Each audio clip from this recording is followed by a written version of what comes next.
When it comes to action RPGs, there are very few out there with a legacy as grand and as acclaimed as Ys.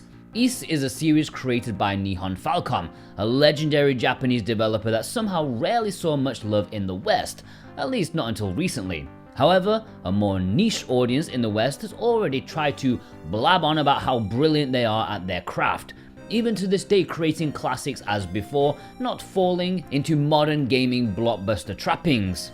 Games where story and mechanics come first and foremost. They may not be AAA money pits, but they offer something for the soul, something for the gamer, something for fans of RPGs. While Final Fantasy may have gone blockbuster, Falcom have always stuck to their roots, and I want to delve deep into the company's history to find out what made them so special and so well loved amongst audiences. Ys is where I'm beginning because, well, that's what my Patreon producers voted for. I just do what they say. And if you want to join them, check the link in the description for the best way to support me, and you can join the best Patreon around, which is what I tell myself. It's pretty good though. And by the way, YouTube tells me only like 15% of you are subscribed. What is that all about? Have a bit of responsibility. Make a man's day. And that bell as well. I don't flood your inbox, don't worry about it. Just give yourself the best chance of seeing my stuff pop up once a month before the algorithm swallows it whole. As always with these videos, it's in two parts. First is the story section where I take you through the story beat by beat. Every little bit, explaining everything and making jokes about it as much as possible. And the second part is more of the bigger analysis, the real retrospective. So I personally advise you watching all the way through because it's supposed to be entertaining as well as informative, but if you're not into going through the story again, maybe you've played it before, then go to this timestamp here. Very nice. Oh yeah, and by the way, I forgot to say, if it wasn't obvious enough for a 2-hour video, there's a few spoilers. Everything, spoilers. Ys was originally released on the PC 8801 in 1987. This was a Japanese home computer of the time. I'm not really a tech guy, nor do I have the willpower to get into the details of this too much, but from what I gather, it was a mildly popular system. Not necessarily made for gaming, but that was just a nice bonus. It hardly competed with the Famicom, despite that being a much weaker system. After that, Ys was then ported around like their company depended on it, even seeing a release on said Famicom, and even getting a Western release on the Master System of all things. Bet it's down to those Brazilians, I hear they still sleep with the Master System in their beds. The most famous older version of this game is the Ys I II Double Pack that was made for the TurboGrafx-16. It remade them and smashed both original games together, which is appropriate considering they are one continuous story. I feel sorry for those Master System fans who got a bit of a cliffhanger at the end of their release. I'm getting into detail about all these other versions, the DS one, the Famicom one, on my Patreon like right now. You can go watch it, compare and contrast, see what they're all about, the differences and things like that. But this video is focused on the PC remake that was released in the early 2000s, which was then remastered for the PSP in 2009, at least in Japan. The West wouldn't see it until 2011, very late in the system's life. But enough waffling. This is the PSP version, deal with it. The game opens up with an animated cutscene. This details things that would have been told in the original manual, I assume, but we get a glimpse of what's been going on. And when I say glimpse, this is more like a cheeky flash from a drunken divorcee. You get about half a millisecond looking at various things as they flash by. Adol, our main hero, is washed up on a beach with a huge tower looming over him. Guess that's going to be important. You also see a girl playing a harmonica, and then imprisoned. I always knew folk music should have been a crime. Good on whichever country did this. I've been complaining to the police about Bob Dylan for years. They still don't take notice of me. It's brief, it's compressed, and it's a bewildering flash of things that you won't remember in 20 minutes from now. Especially because there are more important things at stake. You've gone and pulled a classic video game adventure trope, washing up on a beach. This was even before it was cool and Link and Alundra were trying to copy him. You wake up in a hospital bed. According to the doctor and nurse, This is Barbado, in the land of Esteria. By the way, I'm guessing this is a running theme in Ys, but the world of Ys is kind of like our own world in terms of geography, and rather comically, most places in this world have a similar name to a real-life country or area, except they changed one letter. Always thinking. Don't know what they're thinking, but they're thinking something. You were saved by the doctor's son, Slav, who's part of the local militia. It's fine, he doesn't seem racist. And you're invited to get your bearings around town. Talk to the people, get some world building in your stomach, make you feel a bit better. You can now freely explore this fishing village, and I highly advise you do so. It is completely optional, and you can just run the hell out of here to save the world, even though you'll have no idea it needs saving at this point, but whatever. You want to talk with people, because Ys is really good at world building. The NPCs usually always have something to say regarding the world, its history, the current problem. Here you'll find out about the Storm Wall, which appeared 6 months ago. We don't get to see what this so-called Wall of Storm looks like, but it stops shipping getting to the land, and therefore the once rich silver mining and trading has tanked. The bars are empty, people are out of work, and to make matters worse, monsters are more prevalent than ever. You'll get all of this just from talking to people in the town. They'll mention specific locations that you'll end up visiting yourself, and it's just a great job of making you understand the world you're in right now. Plus, as a side quest, you'll want to talk to everyone you'll ever meet to fill up your notebook. This is where you'll see the complete list of NPCs in the game and a brief description about them.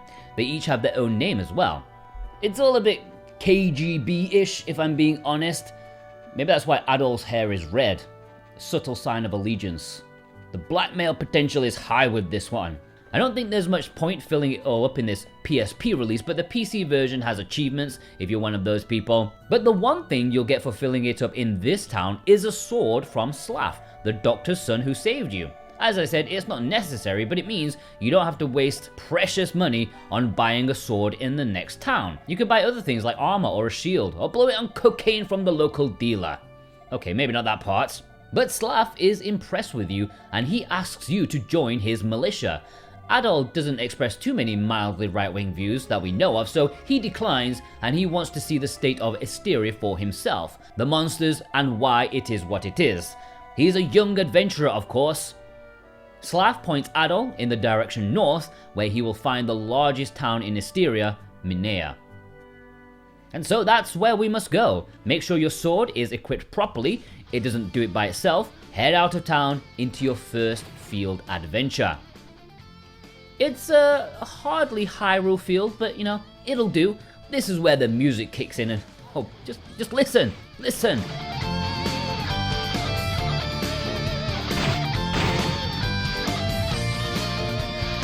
Oh, I can feel the copyright lawyer crawling up my trouser leg. This is where you'll see how seemingly ridiculous the combat is. How do you fight enemies? You bump into them like Mr. Bean. If you bump into them, Adol does his sword strike. Now, if you take them head on, like bang head on, you will take damage and you will die very, very quickly. Ys don't mess around when it comes to punishing the player for not playing properly. The idea is to take them on slightly off center, either a little bit to the left or a little bit to the right, or you can whack them from the sides or behind. At that point, you won't take any damage, but you will drain the enemy's health. When you're weak compared to the enemy, it's quite comical how long it takes to drain their health, especially if you're underleveled or under-equipped. You'll have time to pop the kettle on while you whittle them down. That's almost the case here, but Ys is very generous with leveling you up, and it'll take a good 5 minutes of your time before you can take them down really easily. Monster variety is one of the game's strengths. I mean, in these early parts you'll be fighting sentient trees and goblins, kinda boring, but once you're in the dungeons it livens up immensely. Anyways, after you've buffed up a little bit, you'll mosey on down to Minea. If you talk to the first girl you meet, she'll point you in the direction of where you want to go. The crystal ball lady is looking for a swordman to help her in a quest. I can't believe I forgot the word fortune teller. You can go to her right now, but there's no point since you can't get much further without a bit of dosh. Yeah, if you go there, you can't progress anymore without being fully equipped. You need a sword, which you probably have already, You need a shield and a piece of armor. They don't come cheap. Even the Walmart own brand versions come at a cost, and you probably won't have the dosh yet. Well, you can remedy that by doing side quests. There's not that many here, but the early one involving the lonely boozer at the bar is your best bet. He lost his wife's ring and can't bear to face her without it. I had no idea Beyonce was from Esteria. If you chat with people, you'll find out one of them saw the local shopkeeper find it on the floor and then instantly put it in his shop window. Gotta respect the hustle, because let's face it, you would do the same thing. Instead of telling the dude to go get his property back, you buy it from the shopkeeper and the boozer gives you more money than you paid for it. Ha, I like it. That should be enough for the equipment you need for now. If you talk with a few people, you may bump into this lass, who says her silver harmonica was stolen, an old man whose silver shield was taken. Is there like a magpie around here somewhere? What's all this silver stealing? But those are just seeds for things that will come later. Again, a lot of foreshadowing, connections, world building. As you enter the fortune teller's shop, she gets all mystical, of course. She's called Sara. She predicted you would come to aid her, and she gives you a bit of potted history of the place. The ancient land of Ys is a long-lost kingdom. 700 years ago, it broke off from the mainland and pissed off somewhere. Its history is written in the 6 books of Ys, and she wants you to go seek them out. She tells you the first one is in the mountain shrine, and gives you a special crystal to be able to access the lower depths. It's just a way past Zepik, another village up north, which you may want to check out. They have their own problems too. This village, Zepik, is a bit of a weird one. It's full of old people for one, maybe all the kids moved away to the big city, but one of the younger couples have a bit of an issue. A lady's husband is always going sleepwalking and he's buggered off somewhere again.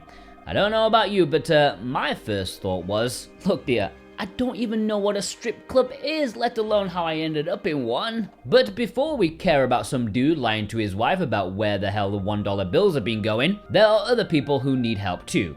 Firstly, the mayor of this village.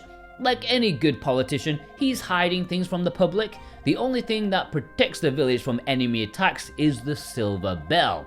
That's mysteriously disappeared, and he blames the thieves over at the aptly named Thieves' Den. He wants you to go over there and take it back, preferably peacefully.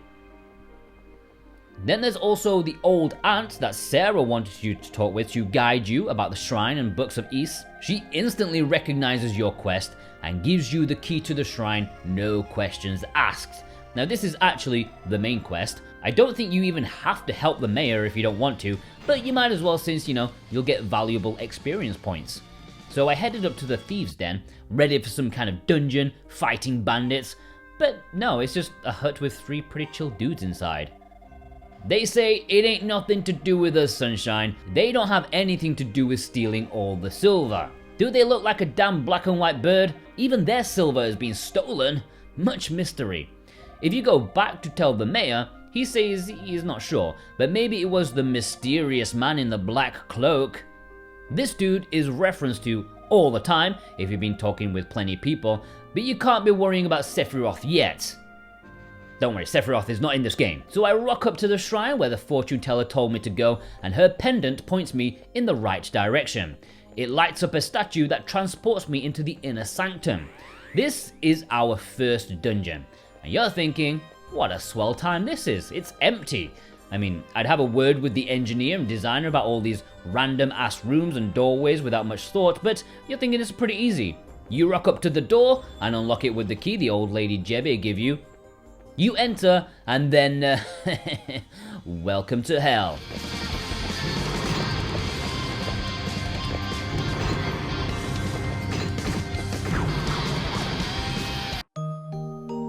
I love the smell of roasting Adol in the morning. This is the first boss in the game, and I tell you, he is a nasty wake-up call to how mental some of the bosses can be in this game. The dude doesn't even attack for himself. He lets the blue flames do all the damage while he teleports all over the shot. You have to catch up with him, hit him, all the while avoiding the flames. Easier said than done. It's almost completely random, and I genuinely had so much trouble with this guy. He was the second hardest boss in the game for me, at least in the first game. The more you hurt him, the bigger the flames get. You have to be super lucky for this guy and really pick your moments, otherwise you are toast. It is worth noting that you can equip healing items if you want to, but you can't equip it mid-battle, so you need to make sure it's ready to be used before you go into the boss. Thankfully, you can almost always tell when there's a boss coming up because there will be a marking on the floor or the door will look very elaborate. I guess this is their equivalent of pissing on their territory. Now, I had to put this off a bit. I definitely needed to level up a little bit more and purchase better equipment, both of which are vital in this game. Each level and each piece of equipment makes a massive difference. Upgrades are definitely noticeable. You could be pissing in the wind trying to damage a boss, but level up once, maybe buy a new sword, and you'll start doing real damage. That's how fine the lines are here. So I decided I'd better do the side quest thing involving Lutagema. Now, I didn't know where the strip club was in Esteria, so I just wandered around a bit. I ended up finding him back in the doctor's office in Barbados. He's looking for a cure for his sleepwalking affliction. A likely story. I bet that's what he tells his missus as he's rubbing the cream around his crotch. Anyways, he buggers off, supposedly back home, but if you go there, he ain't there. Something happened along the way. As this place is hardly Hyrule Field, you'll probably come across him getting bonked on the head by a goblin of sorts. You escort him home, but before you can be thanked too much, he goes on to say, "Leave me alone, I've got some business to attend to, you saucy bugger." But it's cool because you'll get XP and likely level up. After that, I decided to grind for about 5 minutes. Not the same kind of grind Luta was getting up to, but grinding for cash. No, I'm not heading into a strip club. Murdering goblins will do for me. So yeah, after I leveled up a bit, buying slightly better equipment, I decided to try my luck against the boss once more, which I failed again, and again, and again, but eventually, being as chicken as possible, I eventually got him down. And you think, victory, so happy this dungeon is finished. No, this is just the start of the dungeon. The dungeon opens with the boss. Oh yeah, and this is a fairly big dungeon. Expect to spend an hour or more going in and out of here multiple times for various reasons. Again, the design of the place isn't exactly delightful. There's tight corridors, no easy way to avoid enemies if you're low on health, definitely not convenient to try and hit them off center. And unless you bought a wing from the item shop, there's no way to get out in a panic. You'll probably perish down here. There's no map as well, so you just have to either be drawing one yourself and wasting hours of your life, or just run around like a maniac and hope for the best. Guess which was my option.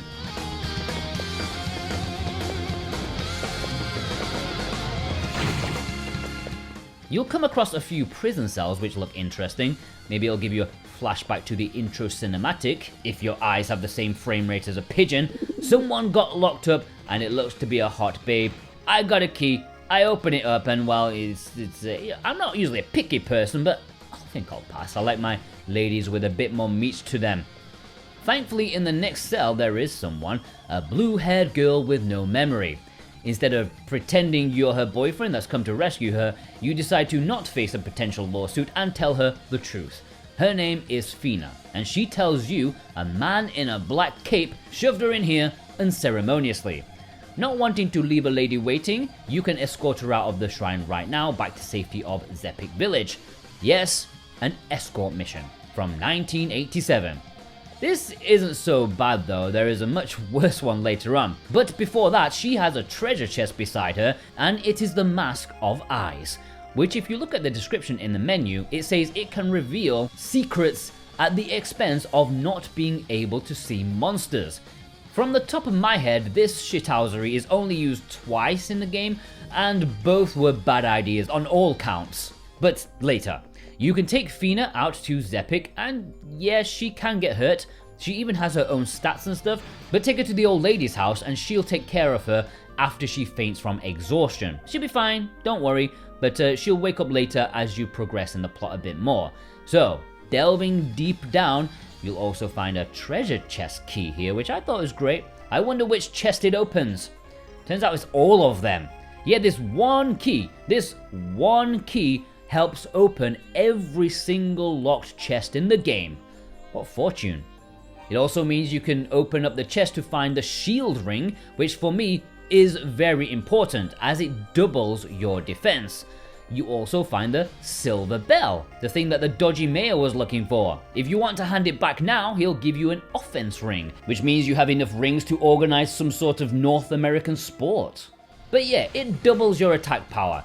But personally speaking, defense is the best form of attack in this game. If you've got the enemy by the balls and they can't retaliate, their health will deplete no matter what. You don't need that ring unless you're in a hurry for some reason. Stick with the defense just to be on the safe side. As I said before, if you're in the wrong situation at the wrong time, things can go south very quickly. It's at this point I should mention about health restoration, because you may or may not have noticed that on the overworld, if you stand still, your health will regenerate by itself. This was massively applauded on games like Halo as genius, left field design, pioneering, but Ys was already doing that.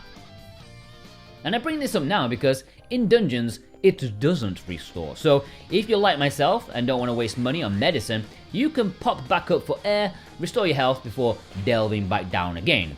It's kind of funny and almost looks like bad design when you're just standing at the entrance for a minute before popping back in, but this is something that will slightly change a bit later on.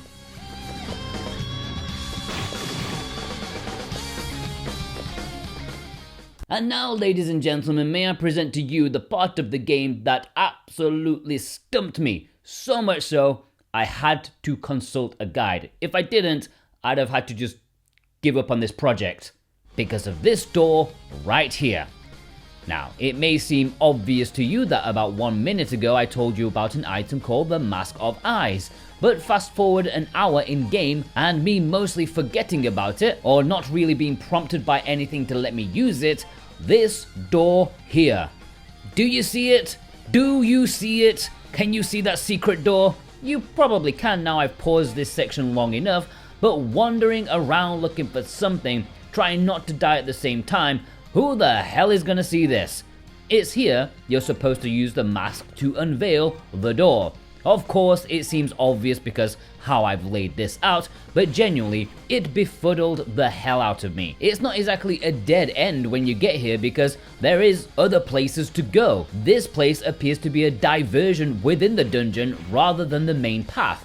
I don't look at guides for these videos unless absolutely necessary to show what I need to show you without having to like play the game 3 times or whatever, but this got me. I didn't even look up a puzzle for Alundra. Alundra got me less stuck than this. Think about that for a second. If you don't know what Alundra is, just go watch my video about it. I look like a sweaty, disgusting mess more than usual, but it's a masterpiece. Anyways, once you're past the secret door, it's a straight path to the second boss of this dungeon. I was bobbing myself, to be honest. If the first boss in the game handed me my arse, what would the second boss be like?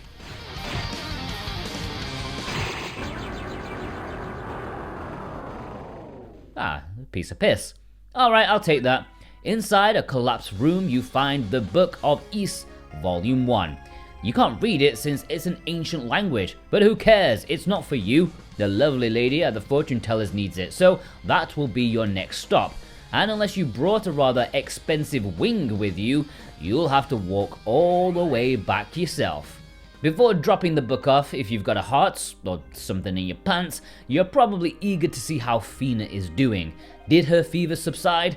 Yes, it did. And you get nice new art when you talk with Jebe. She can't remember anything aside from her name and being in the prison, but she's eternally grateful to you. And I think the desperate locals are also grateful to you since they appear to have taken a fancy to her. As the story progresses, you can keep coming back to her and see how she's getting on, and I advise doing so as you can have some nice moments between each other. But enough with the ladies, it's time to get on with saving the world. Time to take the book back to Sara.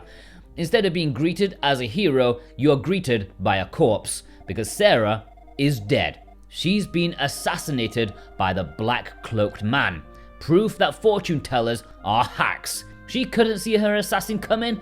Well, actually, she did. That's why she gave the old book to the dude. I mean, talk about giving up easily, lady. Have a bit of gumption to survive. You can see it coming, do something about it. Luckily, some old fogey kind of knows what's up and gives you one of her possessions, the second book of Ys. Alright, that one was easy. And you're even directed to the next stop, the mines. That's where you'll find the third book. But before that, maybe it's time to visit Sara's aunt once again to deliver the news. She's obviously a bit sad, but she reveals that she can read ancient text and offers to read each one that you bring her. Let's have a read of the two that we have, shall we? Firstly, Ys Book 1, Adol. The Book of Adol. Long ago, Cleria was created in Ys. It was displayed in the Temple of Solomon as a monument to prosperity. But suddenly, disaster struck. In the shadow of that prosperity, evil had grown and brought with it the seeds of suffering. It struck with all-consuming fury, and in the wake of its demon hordes, even the fair land of Salsetta became as ash. But even if all were to be wiped away, the prosperous and the suffering alike, the twin trees and the twin moons would forever watch over this land. So this Cleria malarkey is haunted or something like that. How about chapter 2, the Book of Tova? The Book of Tova. Ys was held by 2 goddesses and 6 priests. The goddesses embodied the spirit of our land and inspired our lives. One represents order and the other freedom. If we were ever to lose them, all our struggles and achievements would come to naught, and we would never again know peace. We must not lose the goddesses, regardless of the cost, even unto eternity's shadow. Alright, 2 goddesses, 6 priests. Sounds like the start of a banging party. You might have already stumbled into the mines. In fact, I don't think there's anything stopping you from doing the mine section first, except the crushing difficulty, of course. You'll be underleveled and underpowered when you first arrive, but Ys is very quick to grind, and you'll have enough dosh to buy the best sword and armor currently available. Forget the shield, because you'll have found a really good one in the shrine already. The silver shield that was stolen from the old man. Instead of handing it back to him, you can keep it for yourself.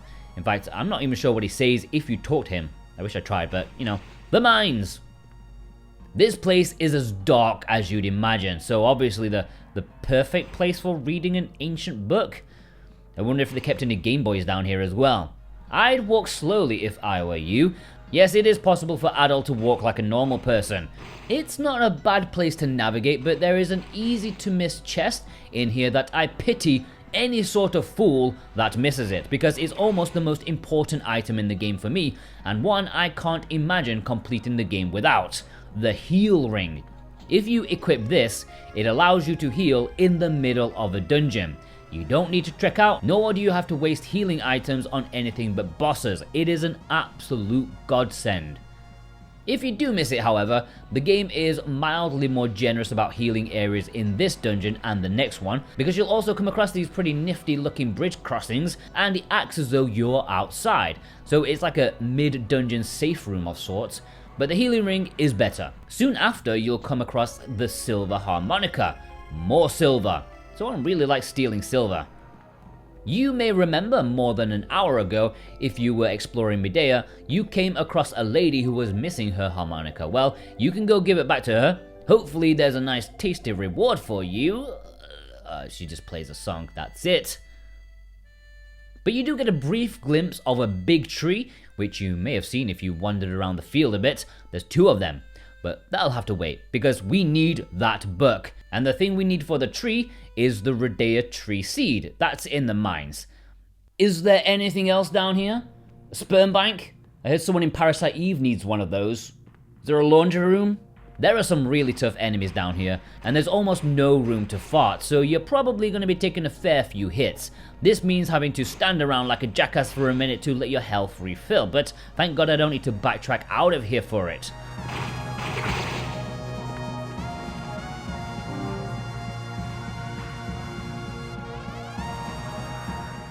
and surprisingly quickly you'll come to the boss door. And surprisingly quickly you'll want to rip your balls off, because my word, I was not ready for this guy. It reminds me of a game that I recently played, but I can't remember off the top of my head. He transforms into a dozen bats and chases after you. This guy tears you apart more than Lisa. And also, god do I need to level up a bit. And when I say a bit, I mean one level. Because rather bizarrely and rather charmingly, I have to say, in Ys I, this version of it, you can only level up to level 10. That's it. And we're halfway through this game, and you cannot level up anymore.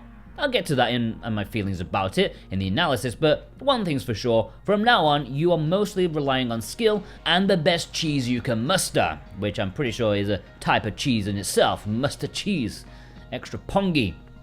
Thankfully, outside the boss's door there is an enemy that keeps respawning, and for some reason he's not allowed to come close to the door. Probably doesn't want the boss seeing him slacking off, so it gives you time just to grind them down, heal a bit with the healing ring, and then go again.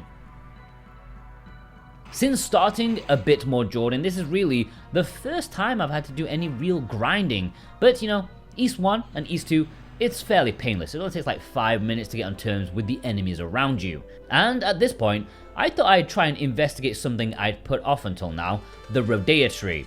I've been pointed there by a few people, and I've nabbed the seed. If you eat it and then visit the tree, it will bestow upon thee a silver sword. Good to know that wasn't stolen. Whoever the Black Cape man is, he's been outsmarted by a tree. Anyways, let's try the bat again now we've leveled up and got a more powerful sword. But the boss, I can imagine a lot of people getting frustrated about this, but eventually I did crack it. And even after I cracked it, I still had to try a few times. You basically have to lure the bats into the corners and then leg it around them. You lure them together, which makes them easier to avoid. When they transform into Dracula or whatever, that's when you have your chance to take a pot shot. I wouldn't say it's foolproof, but it was more bearable than running around like a headless chicken.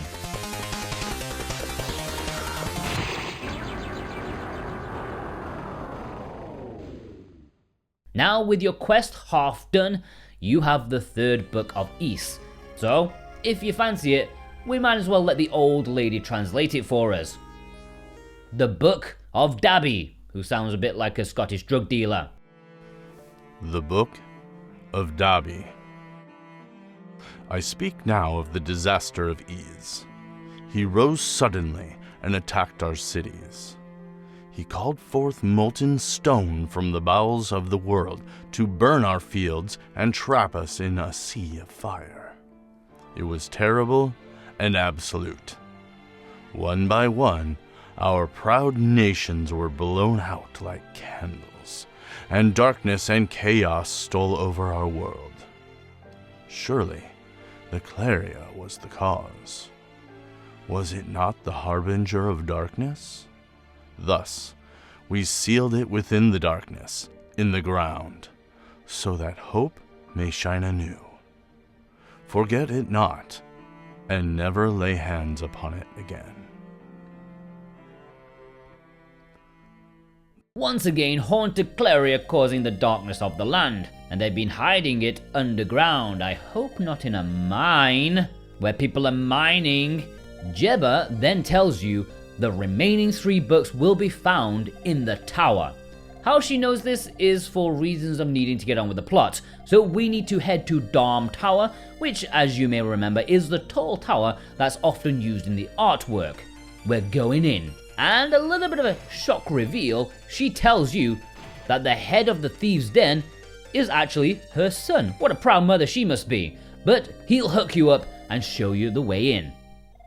He tells you to be careful since even his thieves struggle to go up against the monsters inside. Even his right-hand man called Dogi is trapped inside, and he doesn't even let you in unless you are armed to the teeth. Specifically, have a silver sword, shield, and armor. Yeah, you need all 3 of these before he lets you in. Hopefully you didn't miss them, otherwise you're going to be wandering around aimlessly. Once you're in there, there's no coming back out. No rest, not to heal, nada. You are in the dungeon until the very end of the game. So yeah, get ready to spend the next 3 hours in this bloody place. The final dungeon is literally half of the game. This can be an especially confusing dungeon at first, especially if you're not paying attention to the floors that you're on. It's very easy to assume you're not going up anywhere at all unless you press the select button to show all your stats and what floor you are on. This is mainly down to the outside part since they all look the same at a glance, but they are in fact different. Usually from one floor there are 3 exits, one that you came in, one to go up to the next floor, and one to access a side room on this floor. All 3 of which lead to an outdoor part which looks exactly the same. And since it wraps around, you're not even sure how many doors there are when you're on the outside. But there is only 2. What I'm saying is, pay attention to the floor you are on, and this dungeon will make much more sense much more quickly. You will feel more confident about exploring that way and being sure not to miss any secrets. Because you really don't want to. There's a lot of important stuff in here, and some of the side areas you will need to know what they contain for future reference. And also, a bit of a relief, if you missed the healing ring, don't worry, you can still heal yourself by going to these outside parts. There are never any enemies here, and it acts as though you're out in a safe area, so you'll heal even if you don't have the ring. But still, I hope you got the ring, as it will recover faster. And now your health is at the max, it may take a long while to go all the way back to the top. Just have like a swig of tea or coffee or something, that's what I do. It's a pity I don't smoke, otherwise this would be perfect cigarette time. When you're making your way up this very large tower, when you get to the 6th floor, you'll automatically get caught in a trap. It's very, uncinematic. Just poof, you're in prison now, boyo. Yeah, you've been captured by magic, and look who is with you. Is Mr. $1 bills himself. Maybe he was a bit overly eager with one of the performers. All your silver equipment is gone. Funny they left all your other gear, but the silver one, that's a bit too far. Are they scared of silver or something? Anyways, if you talk with Luther, he's making up some lame excuse, but also gives you a bit of a hint about seeing a strange man suddenly disappear in a corridor lined with statues. Hey, maybe you walk past something like that. Checking every pixel of the cell, you'll come across a few descriptions of how impenetrable it is and things like that, and just when you're stumped, you don't know what to do, you go and make a cup of tea, you come back, and boom! This dude epically smashes through the wall. Say hello to Dogi. He doesn't play much of a part in this game, aside from busting you out of jail, but this guy becomes a bit of a staple of the Ys series. He tells you about an old man hiding out in a statue corridor. Why? Well, that bugger's been in here a long time and maybe can help you on your quest to get the books.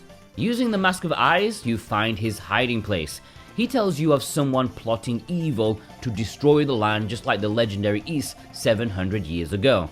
He gives you a special necklace, which conveniently allows you to not get caught in the same trap as you did before. You've just got to make sure you equip it first. The 3 people you just met, you'll be seeing them sporadically throughout this tower, and if you do, remember where they are. I don't know how they got past the trap without a shiny blue necklace, but, whatever. As you make your way through the floors, you'll be gradually getting your silver equipment back. The sword is absolutely vital though. I don't think you can even complete the game without it, so definitely don't miss that one, yeah? This is a genuinely impressive dungeon. Almost every single floor you go up, there is a new monster lurking within. You should be alright against them considering you should have the best gear and max level, and it goes on and on and on. There are multiple boss fights, and considering this is the final dungeon of the first game, I was bobbing myself. The first one though is a mantis thing, and is about as easy as fighting a mantis in real life. Surprisingly easy. You get the 4th book of Ys from him. Sadly, you can't teleport out to the old lady to read it, so that will have to wait. The second is this rock formation, who is also pretty easy. You will get the 5th book. Just one more to go. Between those, you'll meet up with the old guy again, who will confirm something Luther also mentioned to you. There is a girl trapped up in an annex in the tower. She needs rescuing. It turns out it's Rhea. Remember her? The harmonica lady? She says she purposely got captured in order to tell you about the man who's making all the monsters happen. A man in a black cape called Dark Fact. Dark Fact.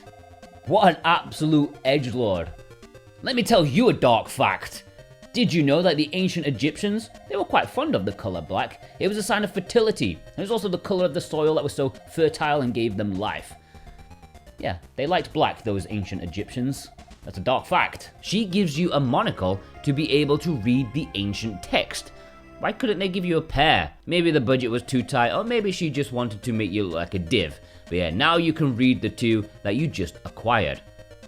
She also warns you that Dark Fact's cape is made from Cleria, the same material that seems to be making all the bad stuff in the world happen. And the only way to hurt him is if you use a similar material. Anyways, Book 4, Mesa. The Book of Mesa. We have finally found ourselves cornered in the Temple of Solomon. The 6 great demons dog our every step and will be upon us soon. We have decided to leave this land for now in hope that we may one day return. Take heed, O divided peoples, for grievous times loom upon all paths of the future. But do not lose hope, for time has decreed that a guide shall come. O peoples, still your laments. So, yeah, that's a thing. Book 5, Gemma or Gemma, which may sound like a name you may be familiar with, it says, The Book of Gemma. He came, bringing his demon hordes with him, and amidst our darkest terrors, the goddesses disappeared. They have not been seen hence. Have we been forsaken? We, the line of Gemma, know an ancient story. It speaks of an amulet made of a translucent blue crystal. This amulet, the story says, has the power to destroy the demon's dreaded curses. Take note, however, of the weight that time has wrought upon this tale. Proceed with wisdom, for there is danger. I'm not sure it's any clearer, but whatever. Let's press on and take down this dark fact. But not before I give you another dark fact. Did you know that ink was first used by the Chinese in the 23rd century BC? It's a long time ago. Ink, it's black, it's dark, it's a dark fact. A funny thing, if you keep the monocle equipped, you get this lovely piss-stained filter all over the screen. Wonderful. Anyways, keep making your way up to the top of the tower. You'll be fighting some brutal monsters, but you'll also be picking up some really nice swag like a flame sword and battle armor. And there are these fairly confusing puzzle places with magic mirrors that it doesn't matter how many times I went through them, I still kept getting lost. This leads you to a room with another boss. This is the third one in this place, and it isn't dark fact, but let me tell you what is a dark fact. Did you know that in Azerbaijan there is in fact a village called Dark?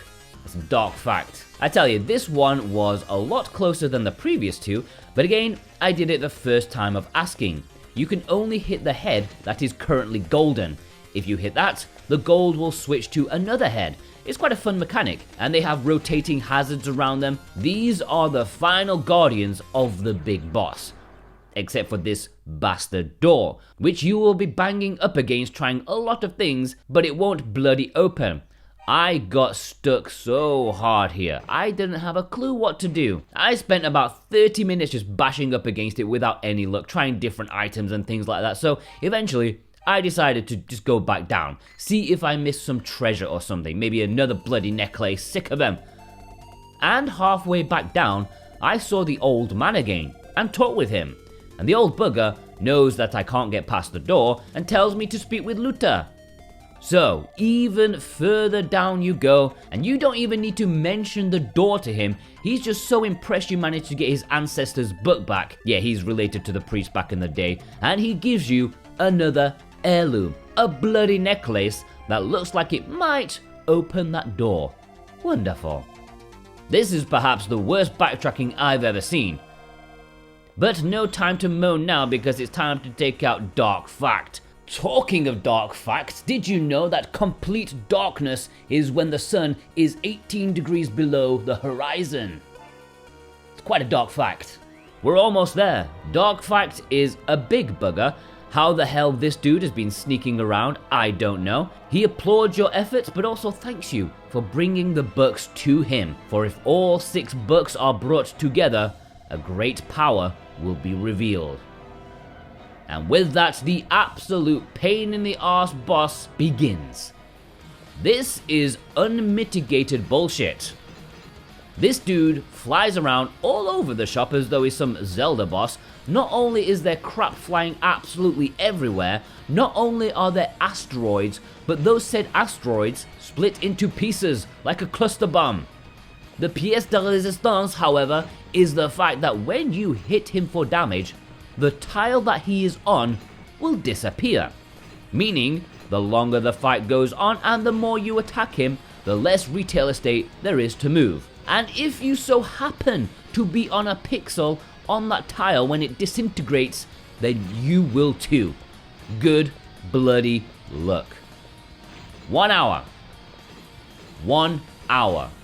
1 entire hour I spent trying to win against this guy. And considering the battle should take about 30 seconds in total, that is a lot of tries. Again, and again, and again. There is skill here for sure. There's also tactics that you'll definitely have to develop over time as you get used to his shithousery. My personal advice from an absolute tool is that you definitely want to avoid hitting him while he's in the middle of the arena, at least until the end of the fight when you have little choice. Otherwise, you are likely to cut yourself off and make life more difficult. Only go for him at the sides. Learn his movement pattern. You can basically get loads of free hits in right off the bat if you memorize his very early movement. And lastly, don't hang about. Taking your time will mean you will almost certainly lose this because of all the crap flying about. They are impossible to avoid. Your life will be draining all of the time. Also, equip the silver equipment. It works better against his powers because he uses Cleria or something like that. And finally, he just got fact. Dark fact is fact. And in the folds of his cape, you find the final book. The Book of Fact. Yeah, his descendant was one of the priests who rid away the trouble 700 years ago. Popping your monocle on for the last time, you read the final chapter. The Book of Fact. Suddenly, in the new light of the rising sun, his siege stopped. Wherefore it happened, no one knows, even now. But there was rejoicing, for it meant the end of our suffering. To ensure that he should never return, we have sealed away the power of Ys. It lies within the 6 books, and will be given to one who collects them all, so that he may become a guide and lead us to peace. But heed, ye who reads these words, those who use the powers of demons shall one day be consumed by them. The prosperity held within is a lie. It is he who leads that shapes the form of evil. All that is, jewel and adamant alike, is a treasure of Ys, as given us by our merciful goddesses. The 6 books then react, and the final cutscene appears.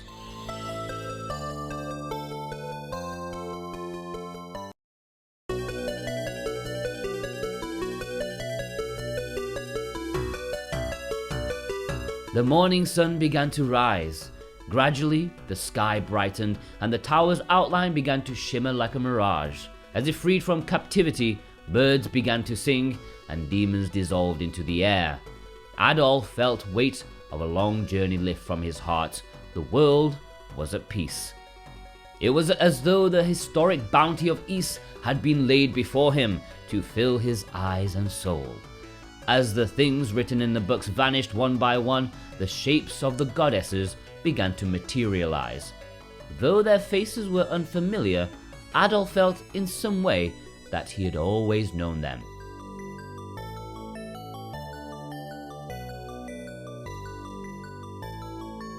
As he looked down upon the earth, he could see Jeba's house. quiet and humble. He wondered if Feena's memory had come back. He decided that when he returned, he would immediately tell her all that he had seen and hopefully get a bit of nookie nookie. That's not in the script. A dazzling light, seemingly from all sides at once, bathed Adol in radiance. He felt certain that it must be wishing him peace and good fortune. And so Adol began a new journey. And that's Ys I done. As you'll have gathered, it's a pretty short game. That last boss took me an hour all by itself, but aside from that dark little fact, it probably took me about 5 hours in total. It probably helps that Adol runs at the speed of sound as though someone's hitting on his missus at the bar. But hey, Ys I respects your time. At least this version of it. We'll talk about the others in the bonus video on Patreon. But we still have one more thing to talk about. The entire sequel! Yes, because Ys I and Ys II are just one long connecting story. We've got a whole other game to go, and that game is even bigger than the first one. So, strap in, or strap on. I don't care how you watch my show, as long as you watch it. There's no judgment from me.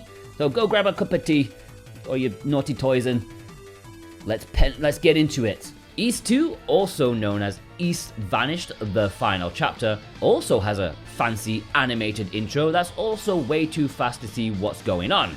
We see a light blast from Darm Tower up to the sky. We see Ria and Feena looking on. We see Adol land on the ground and found by a young woman, a land high up in the sky above Esteria. Adol even has text as he drifts into consciousness, asking who the girl is.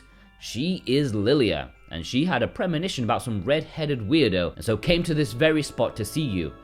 Once again, you wake up in a bed with people around you. You're hurt, but not too bad.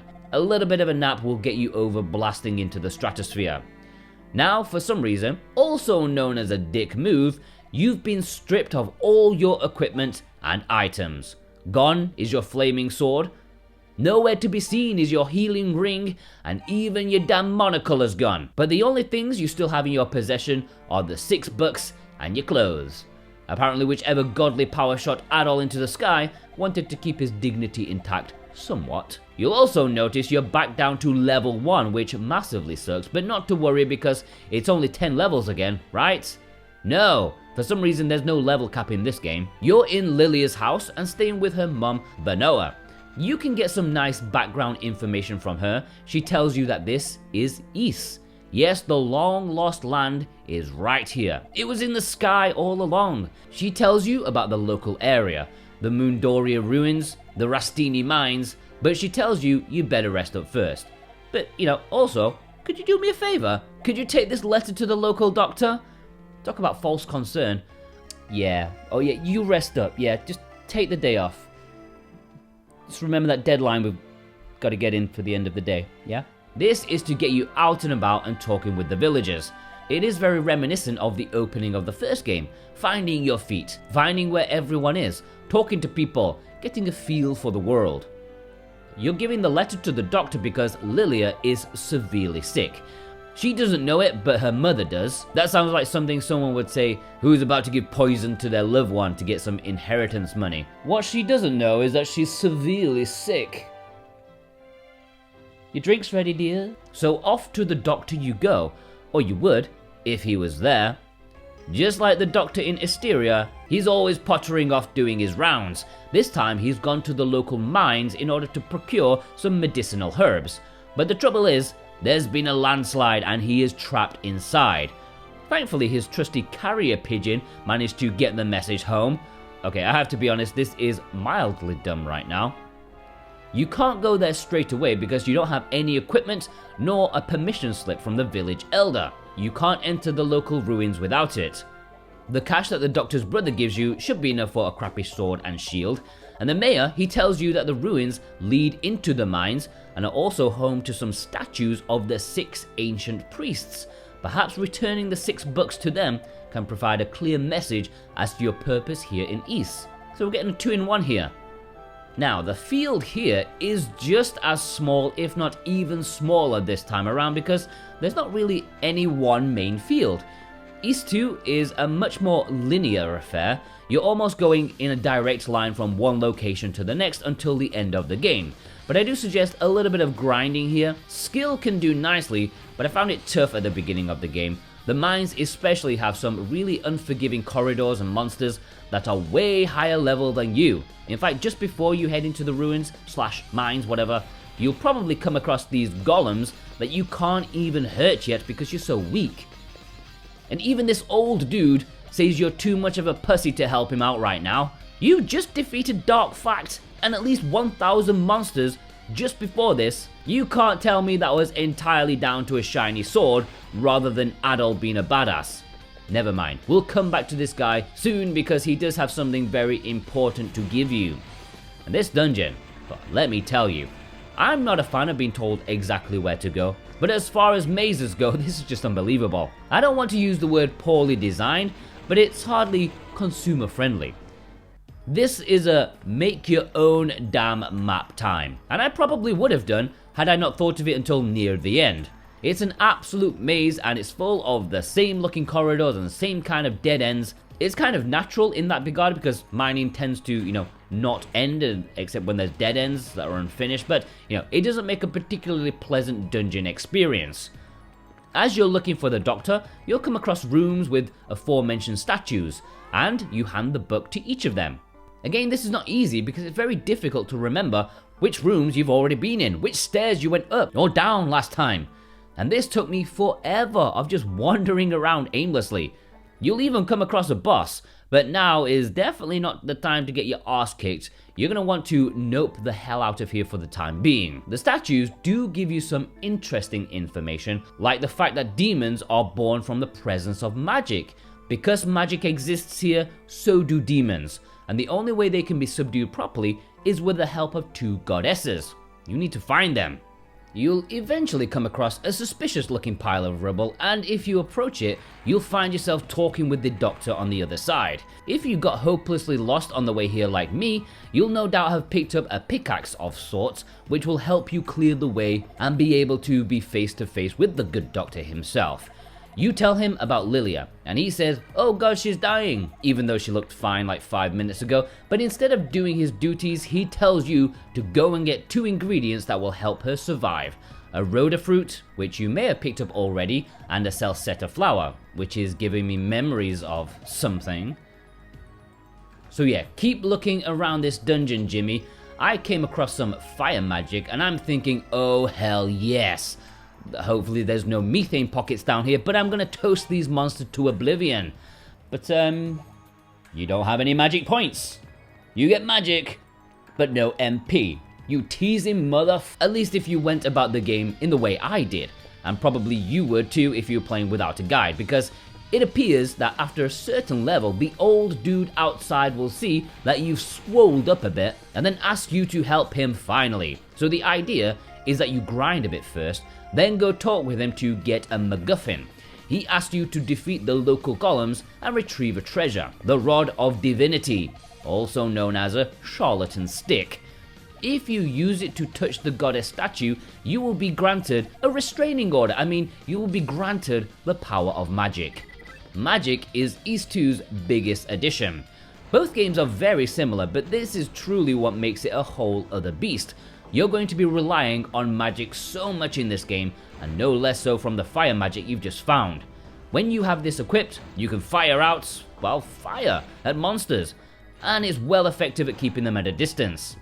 It's also vital for almost every boss battle in this game. The normal enemies, I didn't really use it too much, except in an emergency or tight spaces, but boss battles, with most of them, charging at them with a sword is practically suicide, including Ys II's first boss. So yeah, magic is vital for the boss battles.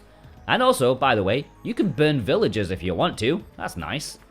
Anyway, boss time. This kinda looks like a shmup or something, as you have to place yourself in the safe spots of this guy's bullet patterns. It's actually a bit tough since you have almost no time to pop off magic shots between you scampering away. I died a lot. Although that is a familiar thing with every boss in this game. You can try to blow up his arms if you want to, but actually that didn't seem to make it any easier. Instead, I just kept playing chicken with him, and eventually he did fall. Entirely down to the magic. Charging it up and blasting it out. It is a pretty good feeling. And with that, you've unlocked the second part of the mine. as though the first part wasn't long enough.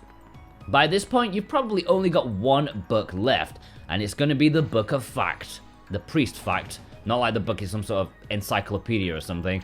So you've got to find that final statue. But also, on the way, perhaps get a Celceta flower for Lilia. Thankfully, that's super easy to find. What's not easy is surviving because the enemies are way tougher here. You also can't see because it's so dark. If only we had some sort of light magic. That would be really wonderful. Oh, look, here's some light magic. This is actually a 3-in-1, or maybe even a 4-in-1 jobbo, because not only does it light up your path, but it can also highlight enemies that become invisible, and also show where secret doors are. It gives a weird rippling effect that's a bit too subtle for me, especially since Adol sprints so fast it's hard to notice, but I appreciate it even if it's not used too many times, even though it's essential here. It's lucky I decided to triple check this floor because I'd have missed this secret door here to claim the evil bell, which sounds wonderfully ominous. You can keep looking around here if you want to, but there's nothing left, so yeah, there's no statue here. Maybe forget that for the time being and head back to save Lilia's life with the ingredients. It turns out she knew all along, she just didn't want people to feel sad or awkward around her. Would be nice if other sick people did the world a favor like that. Nobody cares about your gout, shut up! But both her and her mother are eternally grateful, and you are granted the return magic. This is nothing to do with sending a faulty toothbrush back to Amazon, but it allows you to fast travel to a handful of locations in Ys, although at the moment you can only return here to Lance Village. Now you're thinking, where the bloomin' hell am I supposed to put this last damn book? Well, let's be proactive about this and talk to people. And if you do that, there's no way you can't take a hint. People are hearing funky sounds beneath the surface of the village, and even the village elder says something is under here. If you keep looking and chatting with people, you'll bump into some dude's house who says there's weird stuff going on in his basement, and he wants you to deal with it. Sounds like we're heading in the right direction. When you get there, someone's done a terrible job with the plastering. Don't go cheap, guys, especially when it comes to building materials. If you go closer to it, you hear ominous sounds. Now, I'm thinking, I need to smash this wall to oblivion. So I pulled out the pickaxe, and even Adol has a social grace not to willfully destroy someone's property, so that's a no-go. But then, you see the evil bell that you picked up in the mines, and you give it a whirl. It says it summons monsters or something, and sure as the day turns into night, monsters do the thing I wanted to do and blast through the wall. And this is a huge wave of monsters. There are dozens of them coming at you all at once. I personally prefer to cheese it, take them on at a distance. In fact, if you want, you can just leg it past them, although you will miss out on completing the side quest and valuable experience points. But eventually, it leads you back into another part of the ruins, and you'll come across old Fact himself as a statue. This dude is the great-great-great-grandfather of the final boss in the first game. Fancy that. He tells you the power of the monsters is growing ever stronger, and you need to stop it before it's too late. He tells you the source is located in the Solomon Shrine. He gives you the Scroll of Guidance. If you bump into a goddess statue, this scroll will enlighten you in your quest. Now that Lance Village, the ruins and the mines are free of evil, it's time to move on to further lands. You need to head to the so-called Solomon Shrine, but it's going to be a long journey to get there. From here on, the next village will be about 2 dungeons away, so it's a bit of a marathon, and while they are much easier to navigate than the bloody mines, it doesn't mean it's going to be easy overall. Before we get there, however, we get a rare cutscene that's not from our perspective. We see that Adol is being watched via magic. Some bad dude is getting mildly worried. Probably worried you're going to be freezing your balls off in the mountainside. Yes, welcome to Ice Ridge, the second dungeon in Ys II. As you may have guessed, this almost entirely takes place on the side of a blizzard bludgeoned mountain. Thankfully, unlike what most games would do, you don't take gradual damage from your nuggets freezing over. Adol can bear it even with his normal equipment. He must be from Newcastle. What he's not good at, however, is running up ice slopes, which is the main gimmick for this place. You don't need to worry about these just yet because you haven't got the special item for it. What you do need is a special item to make this bridge appear, which sends you into the second part, which is definitely a step up in terms of enemy strength. You've gone from annihilating enemies in a few hits to taking absolutely forever. Even these bloody blocks of ice, which you need to burn down, take ages. But once you've got past that bit, you get the most ingenious gimmick of Ys II, and one of the best I've seen in any video game ever. You get magic that turns you into a monster. Or at least everyone thinks you're a monster. It's called the alter magic, and it turns you into a cute red-headed kangaroo of sorts. What's so great about this?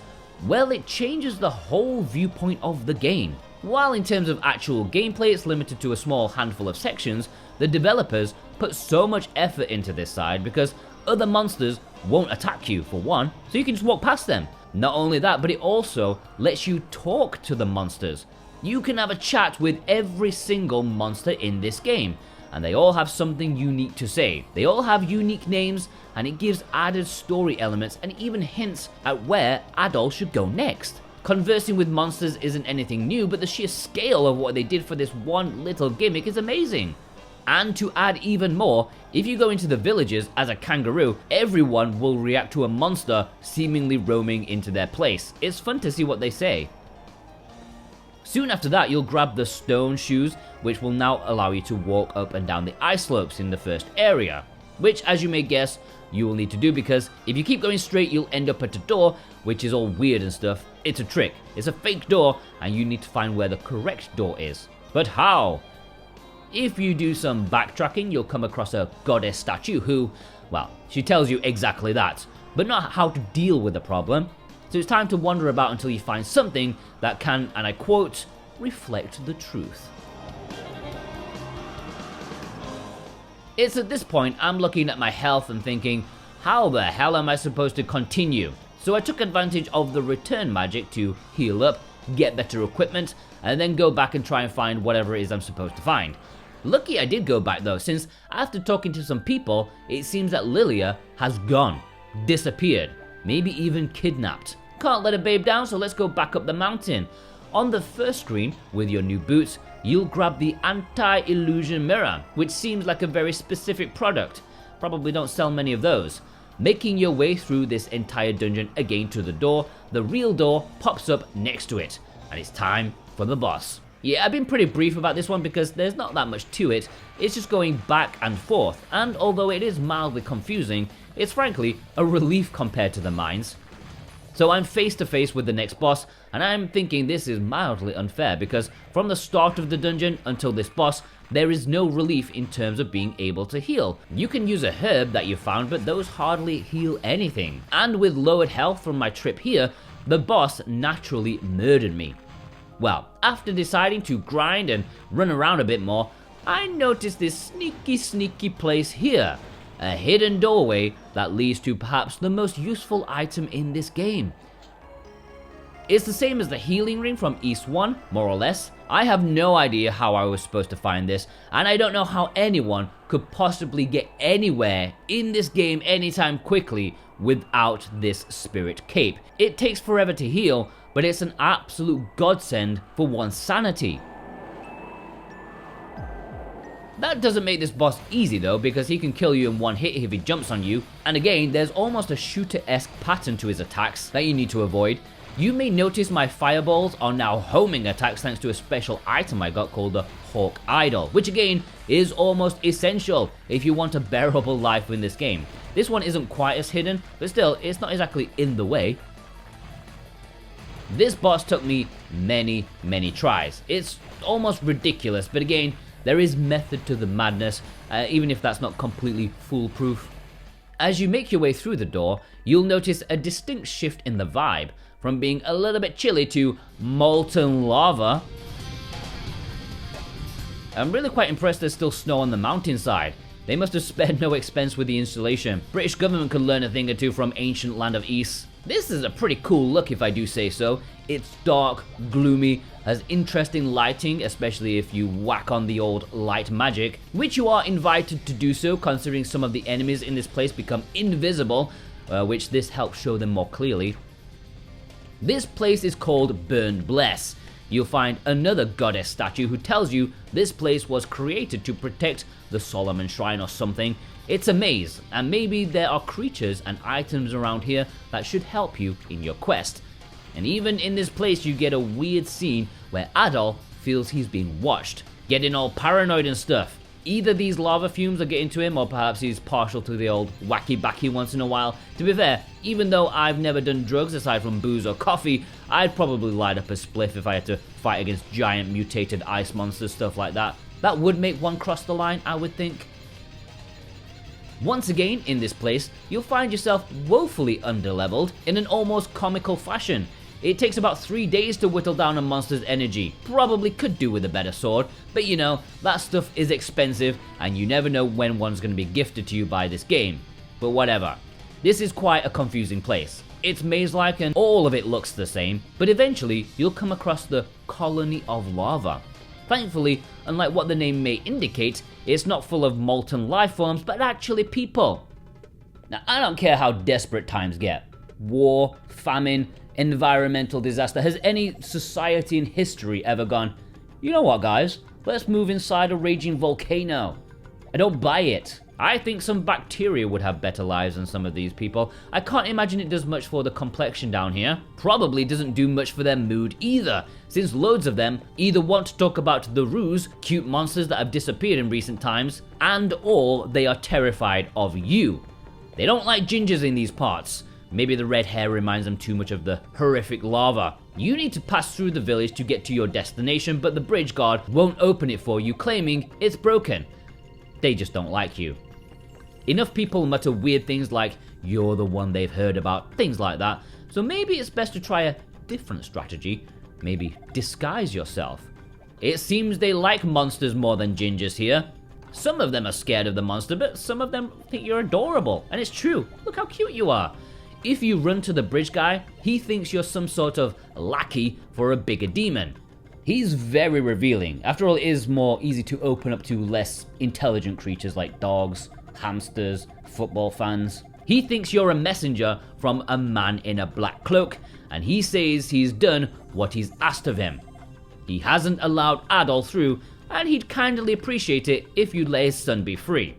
Yeah, he's been blackmailed into not letting you through. You can then confront him as the real Adol about this info, and he will own up. You get a flashback which shows his son Tarf being manhandled by a monster, and the man in the black cloak telling him to not let Adol through. Basically what he just said. Why him? Well, probably because he named his son Tarf. That deserves some sort of punishment. Being the RPG hero you are, you offered to go rescue him. And in order to help you, this dude gives you some whispering earrings. Gee, thanks mate, but I only go cross-dressing at weekends when there's not a world to save. This is completely random and not exactly great writing, like a, hello stranger, for some reason I have a strong feeling I need to give you this ancient artifact. I don't know what it does, but it might open a locked door to a boss. I don't know why I said that. I got a little bit stuck on this part because the only other way to go from here is to this poisonous walkway, which you can't go through without a special item. So it took me a while to remember the goddess statue when it was like something was watching me. Even then I used the earrings and it's like, yeah, there's something around here. Good luck with that. And nothing really happens. What? It turns out you need to whack out the old evil bell once more, which massively cheesed me off, but if you go in, you're in the Little Rue Den. This is where the Ruse have been hiding, forced here by the menacing demons. If you talk with them, one of them will tell you the boy is past the poison corridor, and another will tell you about the Rhoda leaf, which will help you keep safe from things like that. So yeah, now you can pass the corridor with the leaf equipped. Past there, you will grab a black pearl that I heard some pirates were looking for. You'll also come across a big crack in the wall, which is hinted at what to do. The bridge guy told you you might hear his son, so whip out those earrings, et voila, je suis français, I mean you can hear Tarf. He's not alone however, he's with some dude called Keith, who says if you have a black pearl, he can bust the wall down. Dogi only needed pure strength, but this dude needs a magical object. Mightily lucky then that I already picked it up. When the wall blows up, Taft's mystery friend Keith does a runner before you can even see him. But Taft's here, waiting for you. He's in a cheerful mood, and he joins your party just like Feena did in Ys I. He's almost as useless too, but he's in a way more perilous position than her. You have to walk him back to the colony of lava, and it is an absolute death trap. Only a couple of hits and he is dead, and there are so many demons along the way. It is a true test of patience, and not exactly the finest example of an escort mission. Thankfully it's not far, but it's not something I enjoy doing. With the boy returned, his dad is mildly thankful and lowers the bridge for you. He even lets you keep the earrings. They probably suit a redhead more, they don't clash as much. If you thought this was the end of the dungeon, you are wrong, good sir. There is another stretch of this lava place before it curves into a boss fight. Yet another absolute gum ripper. I don't know what that means, but it makes me want to do it. Once again, it boils down to running for your life and letting the homing magic do its job, just surviving long enough to take it down. These bosses are more about legging it than being proactive, but considering the size and monstrousness of them all, I'm not surprised. I would run too. 20 minutes I spent on this smeghead. Finally, there is light at the end of the tunnel, and welcome to Ramia Village, the final point of civilization in this game. It lays at the foot of the Solomon Shrine. It's a village haunted by it. Demons have taken over the shrine and are taking people from the village to use as a sacrifice. Many have died, and one lady's daughter, Maria, is next on the chopping block. With each bell ringing, the closer they are to dying. See, they didn't move inside of a volcano, and it's right there. You can talk with the villagers and get a feel for their misery, or you can just go straight for the final dungeon in the game, but you'll talk with a guard called Gorto, who tells you he had a dream where two ladies told him of your arrival. So yeah, he's determined to help you, and he also says that his friend went inside looking for Maria, who was his fiancée. Before he lets you through, he tells you to speak with a dude, but forget that because the blacksmith in this village is smoking hot. She's got some real merchandise on show. I'm talking about swords and armor, of course. Too bad I just blew my load on going back to the first village and buying unnecessary armor. Why didn't I look properly in Ramia first? Oh well, I've spent my life window shopping, so what's a bit longer? I'll come back here later when I got more dough. So you can finally enter the final dungeon of the game, which, just like Ys I, is the second half of this game. They just go all out on the final dungeons. For the record, I finished this whole game in 10 hours, including going for a wee and cooking fried egg sandwiches. Not at the same time, obviously, but yeah, we are currently 5 hours into my footage, but don't worry, I will keep this brief-ish. Firstly, if you're just going to charge in, you're going to get murdered because the two guards won't even take damage from you right now, and they will mow you down instantly.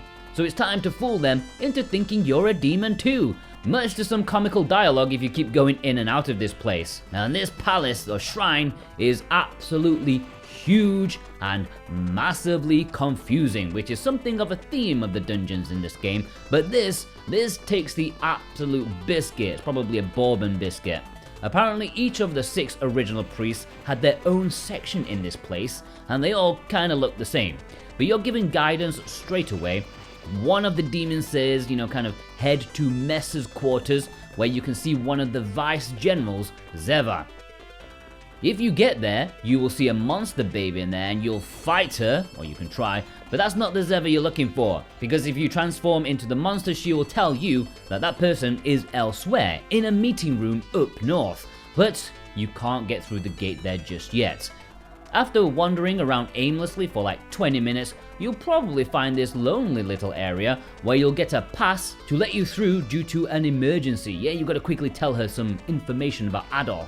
Love it! Demon bureaucracy. It's nice to just talk with them and get their perspective on events. They know Adol is in here, and there are rumors that he can transform into a monster, but they don't really do anything about that. So yeah, now you can go through to the northern gate and into the meeting area.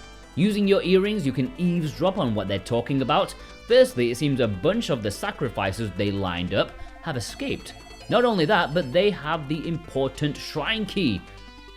One of them even spills the password for another gate to the west. When you are over there, if you can find your way through the maze of the shrine, he'll tell you that the escapees seem to be hiding in the subterranean area, so maybe we can look for them there. But once again, there's this weird logic to the game. Like this place, it looks like there's something that needs to be placed here. But no, you need to use your light magic, which makes a cup appear. What? Where the hell is this hinted at? Like seriously, it only happened to me by accident.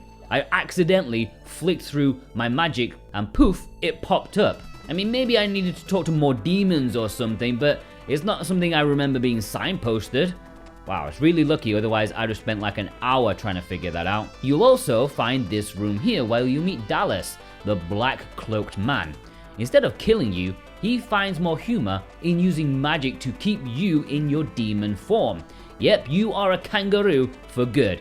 It's time to pack up and head back for Aussie the only place where you'll be truly accepted in society. To be honest, that sounds pretty good. You'll find yourself in the sewers. Don't call them a trope!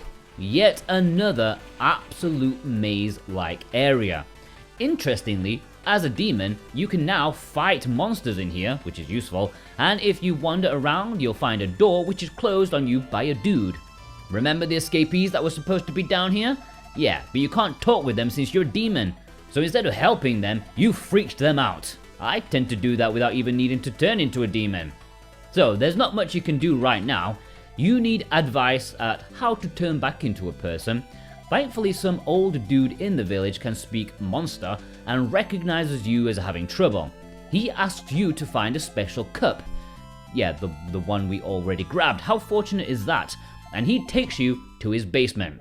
Not to torture and imprison you, but to set you free from this monstrous coil. He's got special water in his basement, which sounds like the worst euphemism ever, but if you drink it from the sacred cup, you're back on your feet as a human. And now you can go back into the sewers to help the escapees. In one moment of mercy, one of the teleport points, the penultimate teleport point, is where the escapees are hiding. Otherwise, that would have been the longest trek back ever. When you speak with them, you find out that Maria isn't here, but Lilia is. She says the people here were busted out by Keith, the same person or demon who helped Tarf. She even has the all-important shrine key, which will unlock many doors in the final push towards the end of the game. It's not all smooth sailing though, because in this moment of respite, Dallas finds them and turns everyone into stone and leaves Adol to wallow in his failure. Typical overconfident villain, also known as we don't know how to write our way out of this one. So, now you've got another problem. They need to be restored to their normal selves. It's time to make use of that shrine key that we got, see what other secrets this place has. You find an empty chest that's supposed to house a special pendant, but it's been relocated so that Adol doesn't find it. Probably means we should find it. Apparently, it's in the sewers. It says in the western section, but actually, that's wrong, which is nice. We've already been to the western part. In reality, it's in the eastern part, which you've got almost zero chance of remembering at this point, like where that is, but it's next to the meeting room. That took me at least 1 hour to find. I'm not even joking. I should mention another brilliant piece of magic, the time magic, which stops time for a few seconds. Brilliant. Really helps out with these flamethrower bastards down in the eastern part of the sewers. You'll eventually get the pendant, which the old man will tell you grants you access to the goddess's palace, the statue to which is blocked by another boss. And once again, he's insufferable. A giant spider that chases you around the room and lays eggs that explode. Well, only 11 minutes on this one. It's actually not too bad if you guide him around the room, kind of like how we did with the bats in Ys I. The statue on the other side tells you that there are in fact 2 pendants, a silver one and a golden one. Obviously we got the cheap one, and where do you end up? In a place that looks almost exactly the same, except it's a bit higher up since we have some wispy clouds in the air. Either that or this is the smoking area. If you talk to some monsters, you'll get the idea of what the next step is. They mention Keith again, and that he has a sewer key. So maybe we need to look for him. You also get a call via a communication shell from some old dude who tells you Tarf has made it to the village and wants to speak with you. But if you do that, all he says is, be careful about the man in the black cloak. Oh, thanks ever so much for that sage advice and calling me all the way back here. Anyways, back to where you just were. There is a third entrance to the sewers, and it's here you will track down Keith, finally getting to see his face for the first time. The creature that helped Tarf, that helped the escapees, and now seemingly has stolen an important key. Let's take a look at Keith.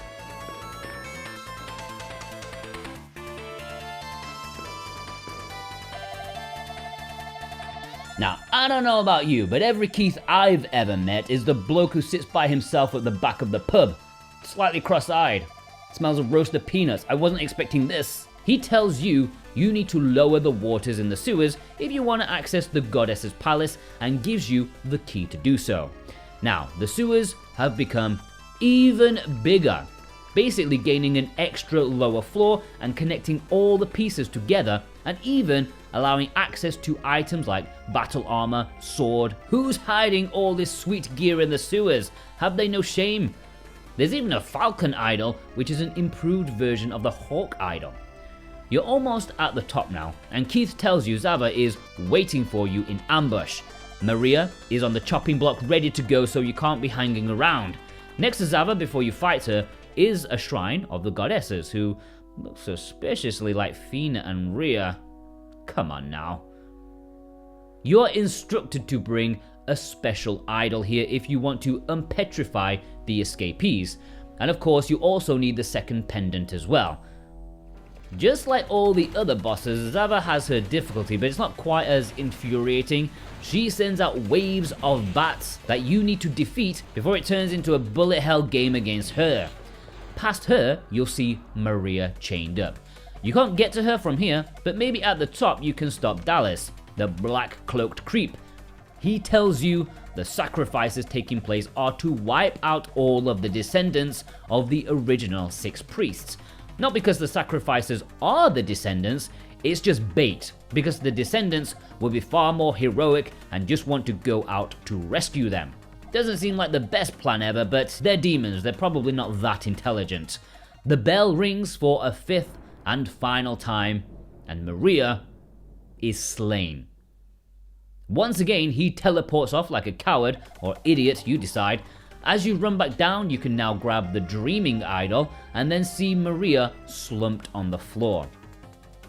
The goddess statues say you need to insert the black pearl into the idol in order to make it work. Remember the black pearl? Yeah, where is that?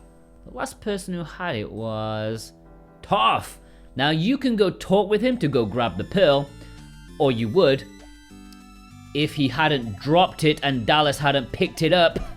Okay, my designated patience had run out at this point. I had to go make a cup of tea, decaf of course, grab a couple of biscuits. I needed to have a little bit of a break. Now what? God, I almost can't bear going back in this place another time. Why is there always a tangent? The gate guard tells you Dallas stopped the meeting because he found the black pearl. So on that thread of guidance, if you go to the meeting room, there it is. Bloody hell. Now you can actually teleport to the goddess statue, who will tell you to take it to the top of the tower where the bell is. In the meantime, they will summon the descendants of the priest to the core of Ys. Sounds like things are about to climax. Unfortunately, I'm feeling pretty tired, so if there is going to be a climax this evening, it's going to be nothing to do with me. Up to the bell tower we go. Holding up the idol at the top will cure the petrified escapees. Talking with them, there's some interesting developments. Firstly, the demons are coming from the core of Ys. Secondly, it seems Ys is starting to lower from the sky. It's going back down to earth with Esteria.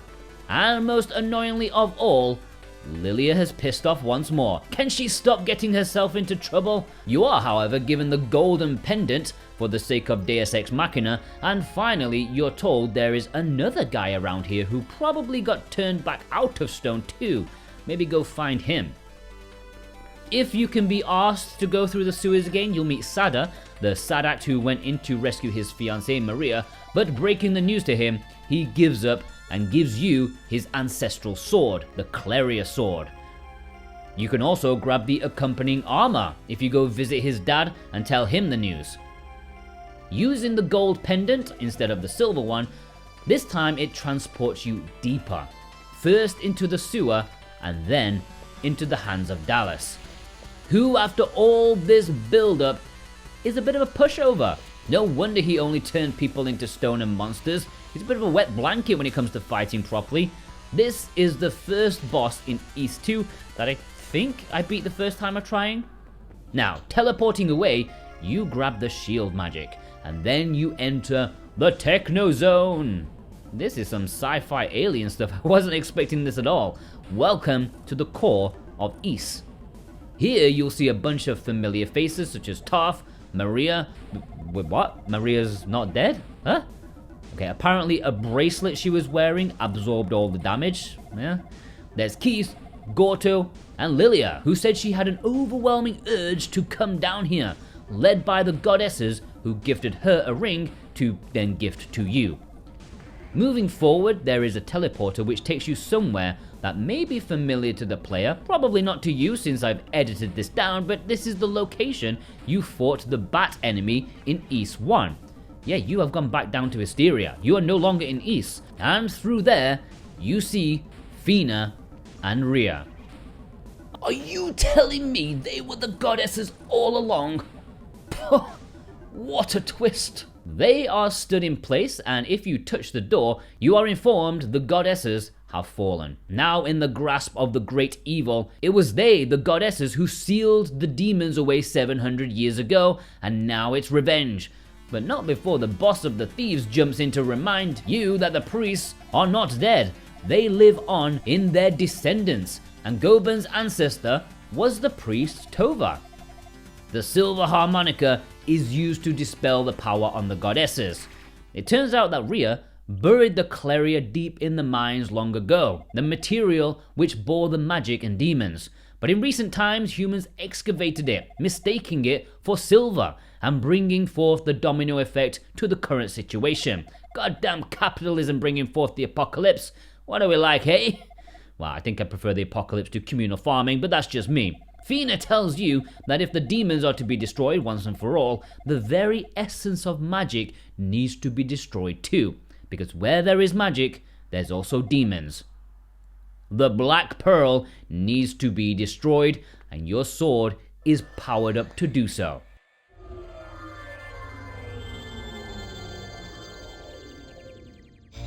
If you speak to Lute, who just arrived from the casino, he gives you the Cleria shield. He must have hit the jackpot. Obviously, he's a descendant of one of the priests. His name literally tells you that. And now, it is time for the final battle. Yes, we are there. Darm, of which the tower is named after the final boss. Darm bore both magic and demons, and even Ys itself. He turns into a demon knight and starts blasting all sorts of crap at you. He has two forms, and the second half is really rough to fight. He can drain your health in seconds, and this is one of the very few bosses that magic won't do anything against. You need to whack him with your sword.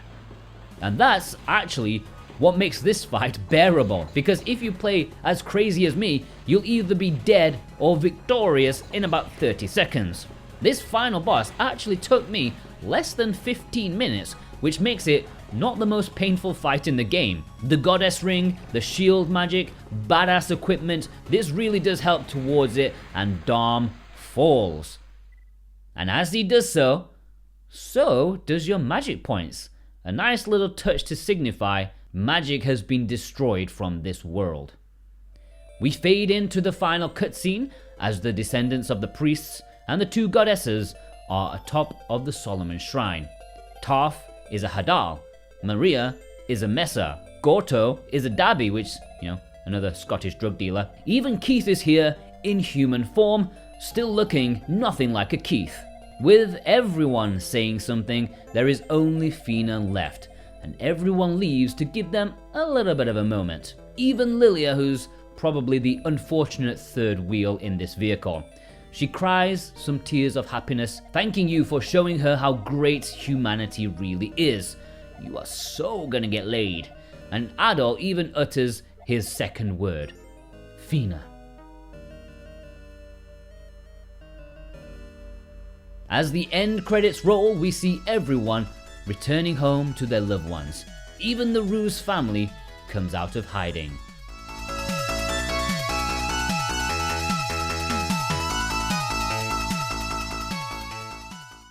And there we have it, gentlemen and 1% ladies. Just YouTube reminding me how woefully unpopular I am with the opposite sex. It's a miracle I'm married. But anyways, Ys II and I, what a ride! Well, first things first, it has to be stated that although these are modern-ish remakes, under the hood, these are games that are 35 years old. I'm 33, and considering how unplayable I am these days, this is holding up pretty well. These came out the same year as The Legend of Zelda, at least the American version, and I tell you what, as much as I enjoy dabbling in the original Zelda once a decade, Ys I and II all the way, baby. So, while I'm going to be mostly positive about these overall, despite addressing the numerous flaws, I'm one of those that can adapt my enjoyment to the era the game was made in. Some people can't do that, and that's not a dig. People just find different levels of enjoyment in different things, but that is my stance. What I say here is purely based off the era these games were released in. I think it might be a little difficult for some people to stomach these days, but hear me out. Let me try and make my point. Now, we always start with analyzing the story, which is a decent one. I'm not going to go overboard here. It's a solid game with a solid story. Definitely for the time, it was a real RPG. I do like the overall premise of the game is kind of mysterious all the way up to the end of the second game. The first game has you basically failing. You bring the bad guy the books of Ys, and he summons the even worse evil for the second game. You ballsed up, sonny. Unless it was destiny or something. You could argue Adol accepted that the only way to truly defeat evil once and for all was to go face to face with the real enemy, but that would be straw-clutching fanfiction. He messed up. But again, you don't really get to know the stakes involved, or at least how or why this is happening, right up until the final few hours of Ys II. This is a game that constantly adds small layers of information on top of each other. You keep getting nuggets of information to build up your understanding of what's going on. There's never really a huge exposition dump or lengthy cutscenes or even being shown events taking place from the past, like flashbacks. If there is, there's not that much and they're incredibly short. So there's this super gentle curve of understanding as you go through the 15 hours of this game. That does have its flaws though, since there are essences of plot conveniences here and there which may be explained but not entirely satisfactory, like right at the end when all the descendants of the priests are gathered in the East Core. Like, how on earth did they get here before you? And how the frig did Gabon and Lute get here so quickly? Tarv, I'd love to know how he managed to get through the incredibly dangerous volcanic area to Ramia village, at which point you're told he has something important to say, and then the important thing is nothing, at least nothing right now. Bit too early, sunshine. I do like the twist that demons and magic are interconnected. Where there is magic, there will always be monsters, and it brings up the thought of, is magic actually worth it? Is it moral to destroy magic forever? Would you do that? Demons seem to be conscious beings after all, with their own names, personality, and even bureaucracy. So what if their main purpose is to dominate the world? Do you have the right to make them extinct? Of course you do, I'm just messing with you. Don't think twice about wiping them out. Although it's 2023, so who knows what kind of crazies are out there getting the placards ready. I think there's just a really good story here, even if the conveniences or inconveniences at times may bring it down on occasions. Like, how many times can Lilia get in trouble? How many times can we put off meeting Rhea and Feena as they too travel to the core of Ys? How many times can Dallas thwart you at the last second and only mildly punish you? The writing overall isn't exactly strong, but it comes together in the end thanks to its charm and world building. Even though both Ys I and II are relatively tiny worlds compared to other games of the genre, it feels like a much grander world. It feels like a big place despite the limited amount of locations, and that is very commendable. Everyone feels like they have their place in this society. They all have their own name, family lineage, and multiple threads of dialogue depending on how far along the plot is, or even how you interact with them. Whether you're transformed into a monster or flinging fireballs at them, there's always something different to gain from them. Ys I and II has a huge cast of characters.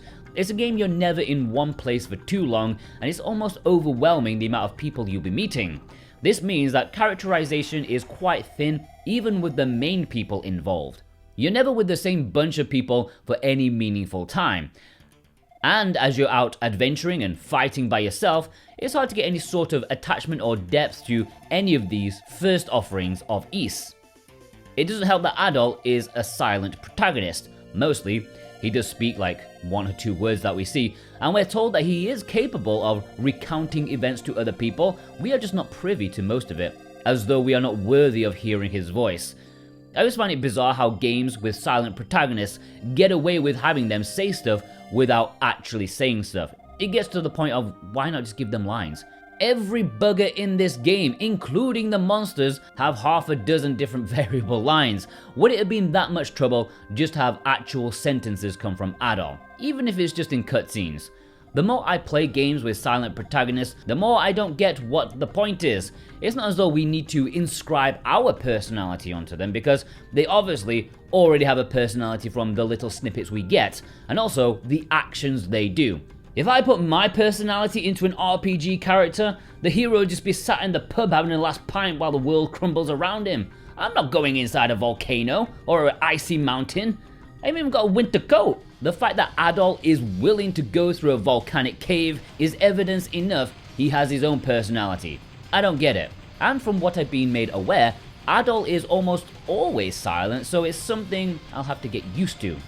So yeah, Ys. It's not really a game you play for the character moments, it's more about the overall plot, the greater issue that's about to destroy the world.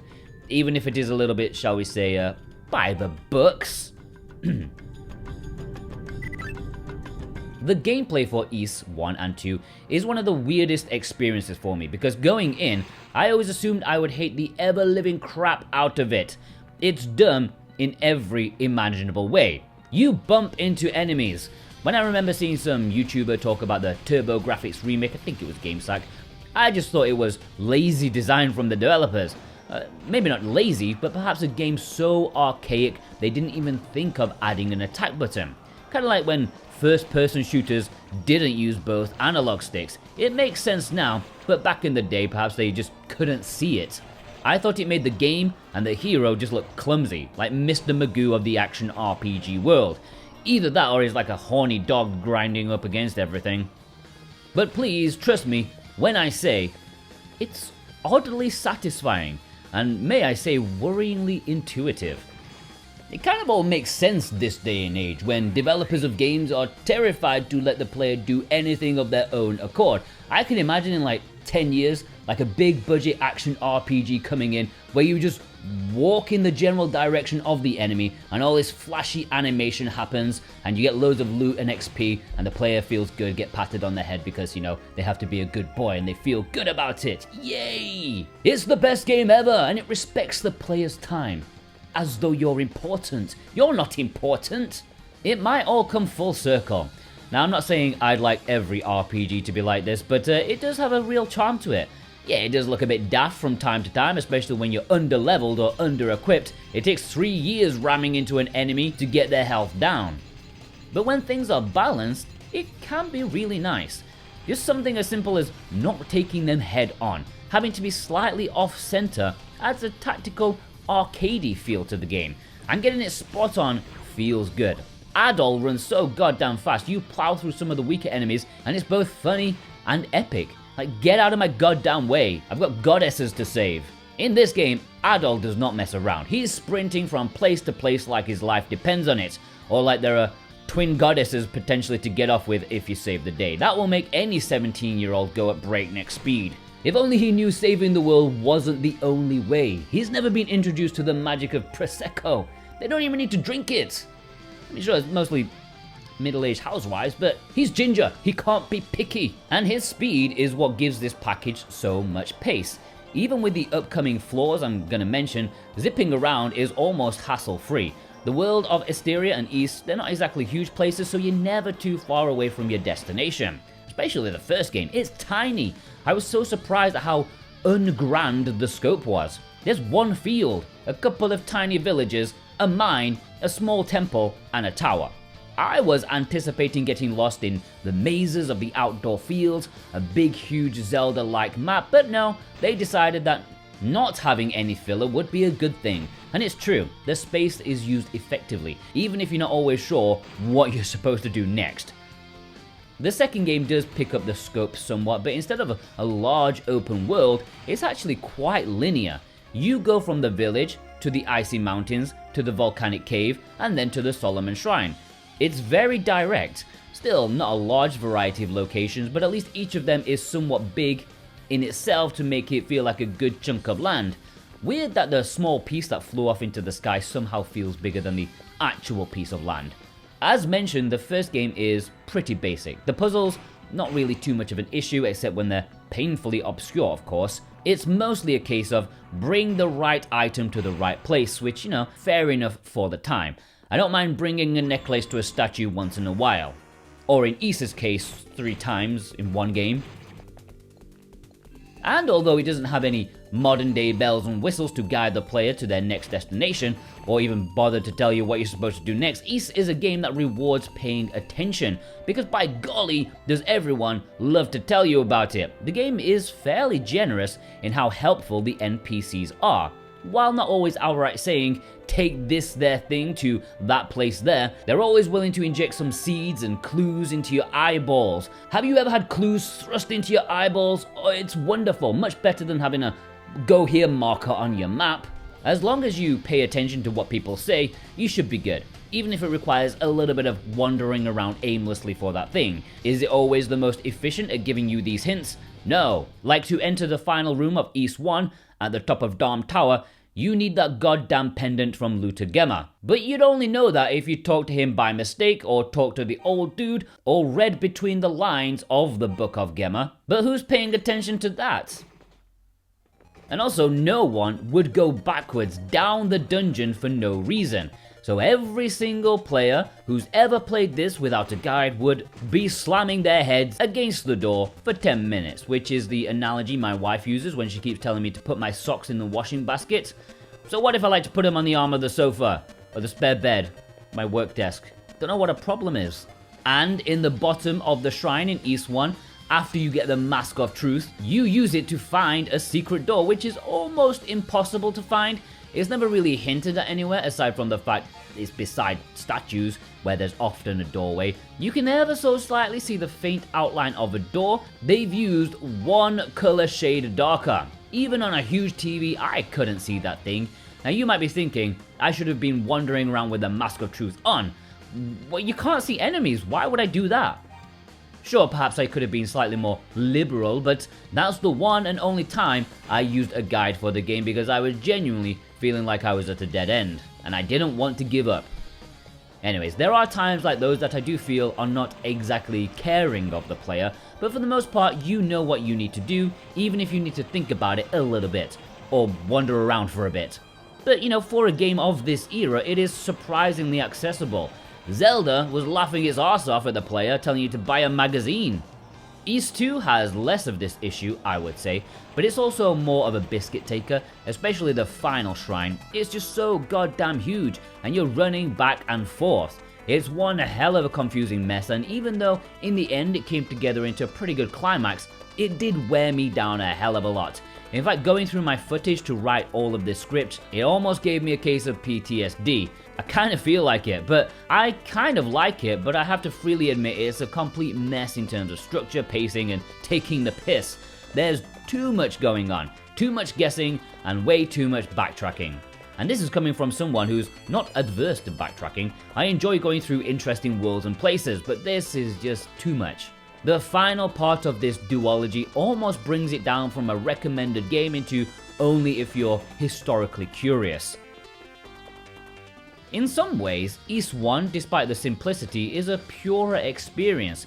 The fact that level cap is only up to level 10, and you reach that halfway through the game, it means you have to rely more on skill than grinding levels, and I like that.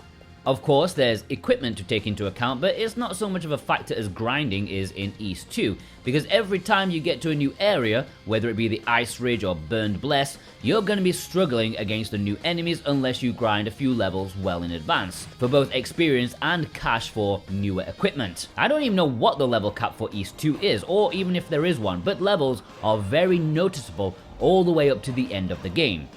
In Ys II's defense, it's not as though you're going to be wasting hours grinding up, it's mostly pain-free, can be done in like 10 minutes or less due to how fast Adol is and how easy it is for enemies to respawn. Ys II is probably more fun though, due to the increased scope of abilities in terms of magic. Gone are the simple double your attack, double your defense, those rings. Now you're playing with fire. You're illuminating the dark, you're conversing with monsters and infiltrating enemy bases in a way even Solid Snake would find impressive. I don't think he's ever donned a kangaroo suit as of yet. This is genuinely my favourite aspect of Ys II. Transforming into a monster just completely transforms the game in my opinion. The idea of just being able to walk past monsters undetected is so simple, but not only that, but just stopping and having a chat with them. While some of it is pure fluff or filler dialogue, there's plenty that adds story layers, hints, and you get the perspective of the enemy. It's just massively fun walking around, seeing what's on their mind. It's highly ill-advised to stay in this form all of the time because despite the demons seeming like conscious beings, you're going to want to murder them as much as possible just so you can keep up with the crushing difficulty of the bosses. Just have a chat with them before you kill them. While many of these little magic abilities are only used in a few locations, at least necessarily so, it makes it feel like a proper RPG adventure. Whereas Ys I has that more arcadey feel to it, it's almost a shame that the game wasn't like double the length so each ability and gimmick could be used to its full potential. Maybe we'll see more of this sort of thing as I make my way through the sequels in half a decade or so, we'll have to see. Now these are games where you'll be taking heavy damage almost all of the time. Even if you're good at finding the target, sometimes you're going to get buggered, whether by multiple enemies at once or due to small combat spaces. And I don't know if that's why, to balance it out, Falcom came up with the almost ingenious method of standing still to heal up, and selectively so. In certain areas or pockets you can stand still and gradually heal up. It cuts out trips to the doctor's office or having inventory space for overuse of healing items. It means you still can't be careless by relying on countless herbs. You still have to be mildly careful but not overly tense about taking on enemies. Yeah, it can be a little dumb standing for 2 minutes for it to go up, especially in Ys I Darm Tower, where you step outside as though you're going for a smoke. Goddamn smoking ban. Treated like animals these days. Of course, you don't need to run outside as though you're trying to skive off work if you have the healing magic, which is a godsend in these games. And it also makes it bewildering that Falcom didn't make them compulsory items. Okay, in Ys I, it's not too out of the way, you're likely to find it if you're just a little bit curious, but Ys II, man, that's just taking the absolute smeg. Okay, you looking right here now, it looks obvious, right? Well, try seeing that in the corner of your eye when Adol's giving Usain Bolt a run for his money. Absolutely sneaky. And I can't imagine going through Ys II, especially without this. Because it's nowhere near as generous as Ys I, with the little pockets of relief. You're always fully balls deep in a dungeon, you ain't coming up for air.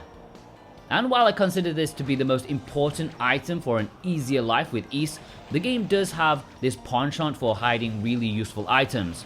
It does reward exploration, yes, but with something so important, it would have been nice to have them more guided, or at least have slightly nicer looking chests. You'd think ancient artifacts like these would have a huge, elaborate treasure chest, but no, they're all of the identical nondescript variety.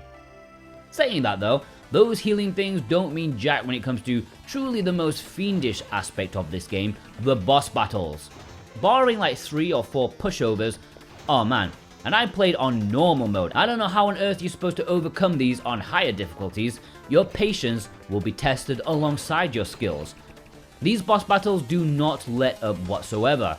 Some of them do have learnable patterns, others will just brutalize you.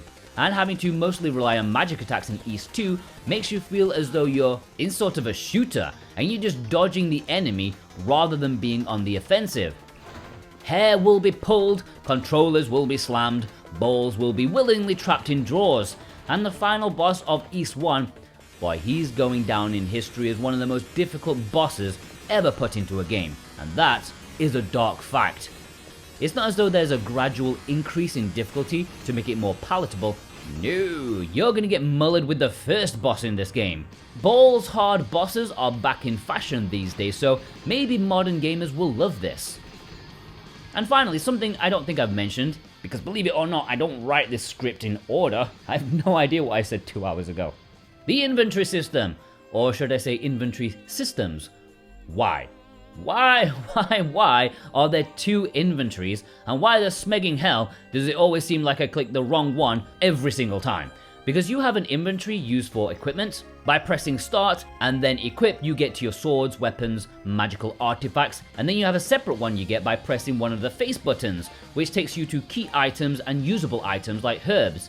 That separation kind of makes sense, but not when they're accessed in different ways. Either stick them on one damn screen or at least 2 screens that's accessed in the same way. In 15 hours or so, I'm confident when I say at least 20 minutes of that was going into the wrong menu, having to go out and then back into the correct one. Just let me scroll through the 2 of them. Ocarina of Time did a spiffing job of that, and probably many games before it, but that's just the first one that popped into my head, and it's not like it couldn't have been fixed in this remake.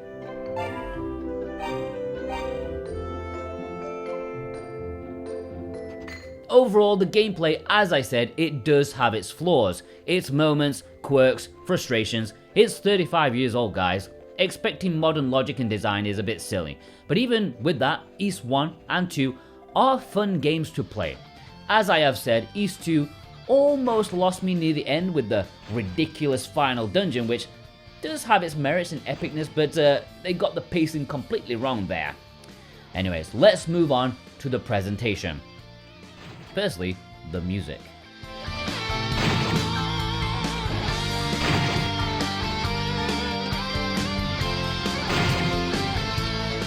Oh mama, the music! If there's one thing Falcom games are known for outside of their gameplay and attention to lore, it's the music. And this is just epic. It's epicness enhanced.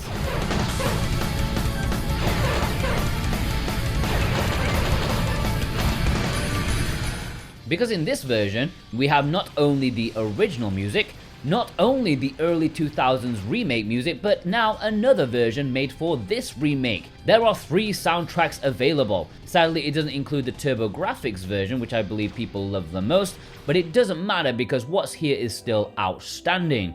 They are very similar to each other since they're just arrangements, but with more modern sounding capabilities, but I found myself flicking between them all the time just to sample each version of them. You know what? While the original computer version of the game has slightly ropey moments in terms of the instruments, you know, the kind of trumpets where sometimes it sounds like farts, I actually played with the OG soundtrack more. As good as the others were, I just loved that retro vibe they gave. And although it's not perfect, perhaps it's not as listenable to as the newer remixes, it just fitted the game better and made me more pumped to keep on playing. I felt like I was playing it back in the old era. And I do miss soundtracks like this. It's very different to what we have today. And I know what you're thinking, loads of indie games do the retro chip tunes these days, but not quite like this.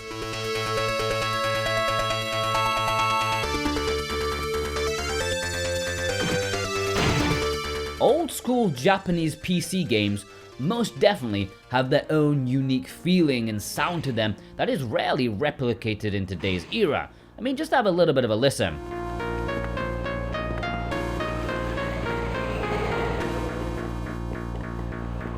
This is 1987, ladies and gentlemen. This kind of richness just did not happen back in the day. This is not bleeps and bloops.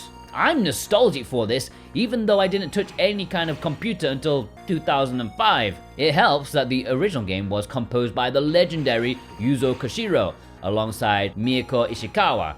It doesn't say who did what, but it's a fine selection of music. Lots of nice slow tracks, but damn, that adventurous battle music was just incredible for the time. And according to Japanese Wikipedia, Miyako Ishikawa hasn't done much personal composition these days, but she's now a boss lady in Falcom, and rightly so. As I've already stated, I'm not exactly an expert in Falcom yet, but I do believe this is the game where people started paying attention just to how amazing their soundtracks were. Everyone talks about the TurboGrafx remix by Ryo Yonemitsu, but the original tracks are so good, they just can't stop remaking them. And it's so difficult to choose which soundtrack you want on. There's a charm about the early 2000s PC release, and the new version created for this game is just, well, it probably brought a tear to the eye of old school fans. I don't want to keep banging on about how the early field music is, but it's truly the track that will kick you in the balls first. It'll make you put your cereal spoon down. It'll make you tell your friends to shut the hell up. Have a listen to this. It's like, wow. And it gives a good vibe of where the Falcom team have gone in recent years. They are fully into more rocking sounds. It's like Dynasty Warriors without the added portion of cheese. And even though I goddamn love cheese, Falcom is slightly better on the hips. When I played Ys VIII on the Vita, I genuinely couldn't believe what I was hearing. I'll admittedly say that outside of knowing about a half-decent TurboGrafx game from ancient times, I didn't really know anything about the series. And when that battle music kicked in, I was in genuine shock and awe at how badass it was. I thought it was impossible such a niche series could be allowed to have such an epic soundtrack, but goddamn, I almost can't wait to explore the rest of the series just for the music alone.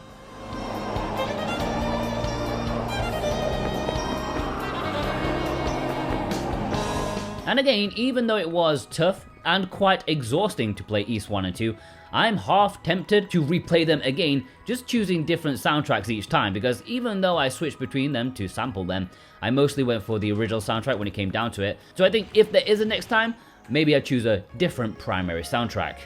Now I could go on all day about the music, like really I love everything about it, even the slightly farty harmonica, but I think I've tested YouTube's copyright patience enough. Let's move on to another aspect of the presentation. The visuals aren't the easiest to talk about because 1, they aren't the original graphics, and 2, these remade ones were dated even back then. But let me tell you, be grateful they didn't make it 3D for a portable system. Only an idiot would do that. More about that, Patreon. Look, they were hardly ambitious in this regard, but I still think it looks great. While I'm not a huge fan of the slightly muted color palette, the pixel artwork is just amazing. There's some great attention to detail, especially in the towns. Just looking in the houses, seeing the food, dresses, small things that don't change anything but look lovely to look at. Where the game doesn't do so well is in the dungeons. They look fine. I mean, Burnedbless looks pretty amazing in screenshots. The Ice Ridge looks nice too. Even the Shrine of Solomon has a nice vibe to it, but the issue is that these dungeons are very long and very samey. There's very little in the way of variety, and that compounds the map issue immensely. Usually you can get around not having a map by doing what people did in ye olde times, by remembering. That's how Columbus got back from America. He's like, Madeira's over there. The waves are wavy. But the fact that every screen is essentially the same with very little difference, it makes it quite a chore to navigate. There's the occasional bridge crossing to liven things up, but it's definitely a flaw in the visual design. For me, there's a balance between telling the player too much where to go, not letting them think for themselves, and also being a featureless maze. It doesn't quite catch the balance in the middle where players can be independent but also guided in a clever way by design choices.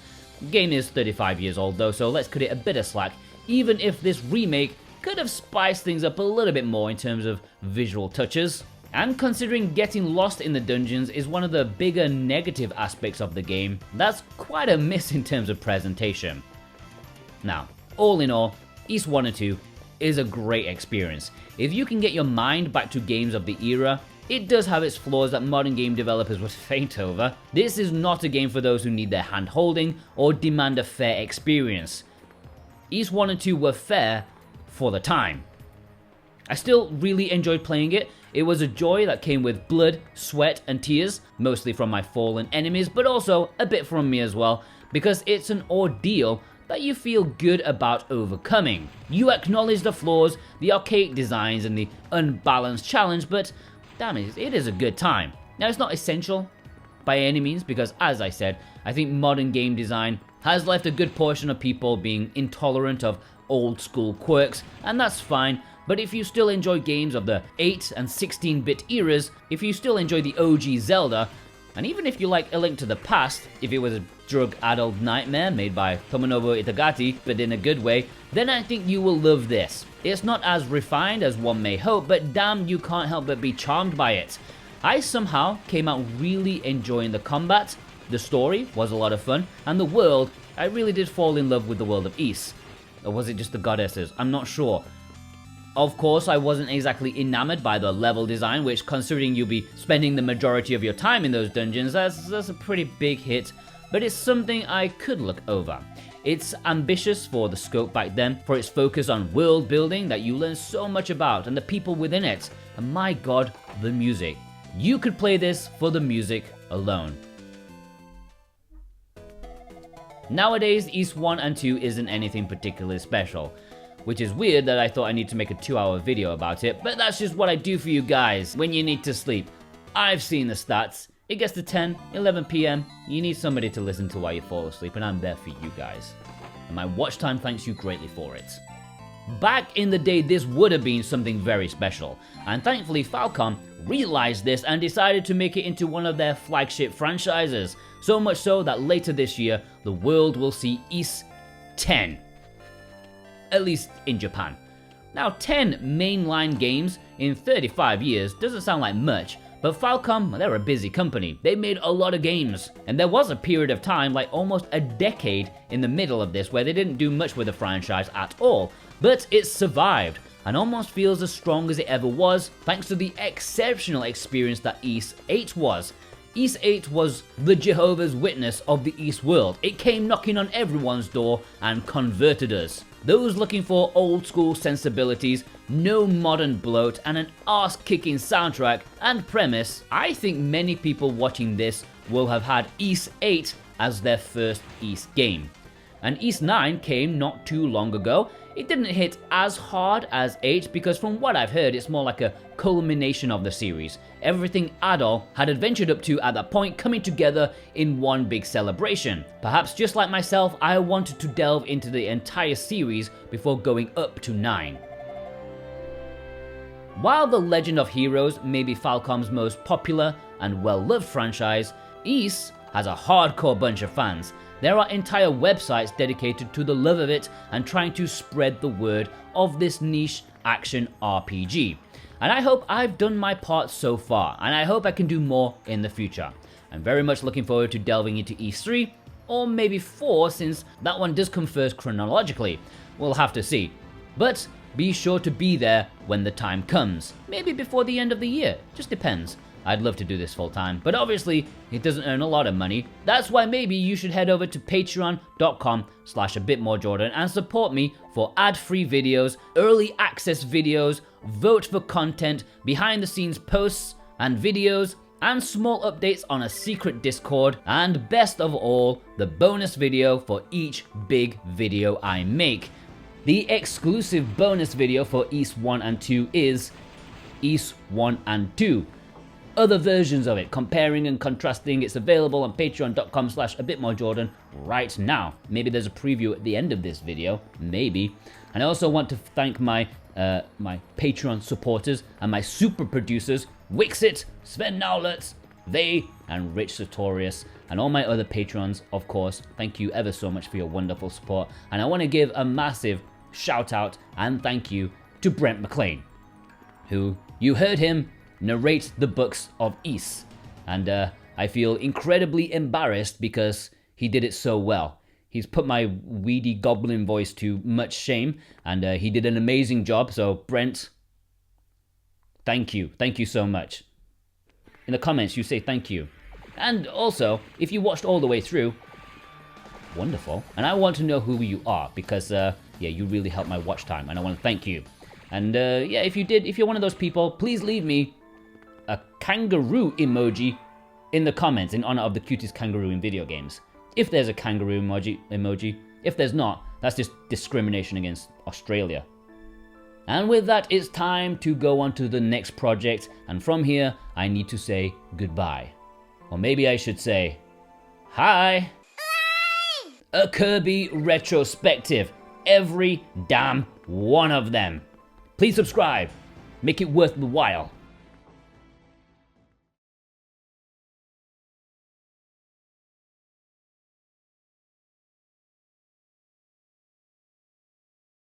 Hello dear patrons, this video is for you if you watch it.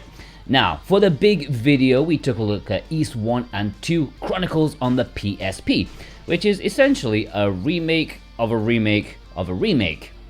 And to cut a very long story short, Ys has been around the block quite a bit. And so in this video, for the bonus video, we're going to take a look at some, not all of them, but most of the major early iterations of Ys I and II. We're looking at the original, the Famicom version, the Master System, the DS one, the TurboGrafx one. There's quite a lot in here. It's quite bewildering at how many they are, and some are more different than others, but that's what we're gonna do. I'm mostly gonna be focusing on the visuals, the gameplay elements, level design, and of course the music. You can't talk about a Falcom game without talking about the music. So, where should we start? Well, perhaps right at the beginning, the very first release of the first Ys game. 1987, Ys was brought to life on the PC 8801, which sounds like something from RoboCop. But these Japanese home computers, they confuse me greatly. I don't know much about them. In fact, it gave me such a headache just trying to get the damn thing to work. Perhaps in 2023, not many developers are rushing out to make these emulators accessible even to morons like myself. Many a YouTube tutorial was watched for this. As you can see, it's about as expected. I don't know if these scanline things were originally like this or the emulator is just shit, but you know, 1987, that's still pretty good going, I would say. Now, I'm playing like an idiot, and I want to preemptively say, please blame the controls and the emulator, alright? I had a lot of trouble faffing around with this. It seems like the PC and PSP remakes were fairly faithful overall. It follows the same kind of flow, even if the map isn't quite the same. I mean, I couldn't even find Zepic Village, which is kinda hilarious. My plan was to just try and speed run as far as I could into the game, you know, just to show some things off now that I know what I need to do, but Zepic stopped me dead. Plus, it's a hell of a lot more grindy than the remake. It's old school. You need to kill like 50 enemies before you level up and get enough gold before you can buy all the equipment. What's interesting to note is that the original game, you don't start in Barbados. In fact, that port doesn't even exist in the original game. It was added later on to give more context about Adol's arrival, because it is a bit abrupt. You just plonked right in Medea's entrance. But, you know, I'm sure it was in the manual somewhere. How you landed here without a weapon to protect you, God only knows. The battle mechanics are shockingly familiar, obviously a bit ropey and a few frames short of a PowerPoint presentation. I think if my controller actually worked with the emulator, I'd have had a much more reasonable time with this. Using number pad buttons to move is never a nice experience for me. You need to have like fingers like a crow's feet.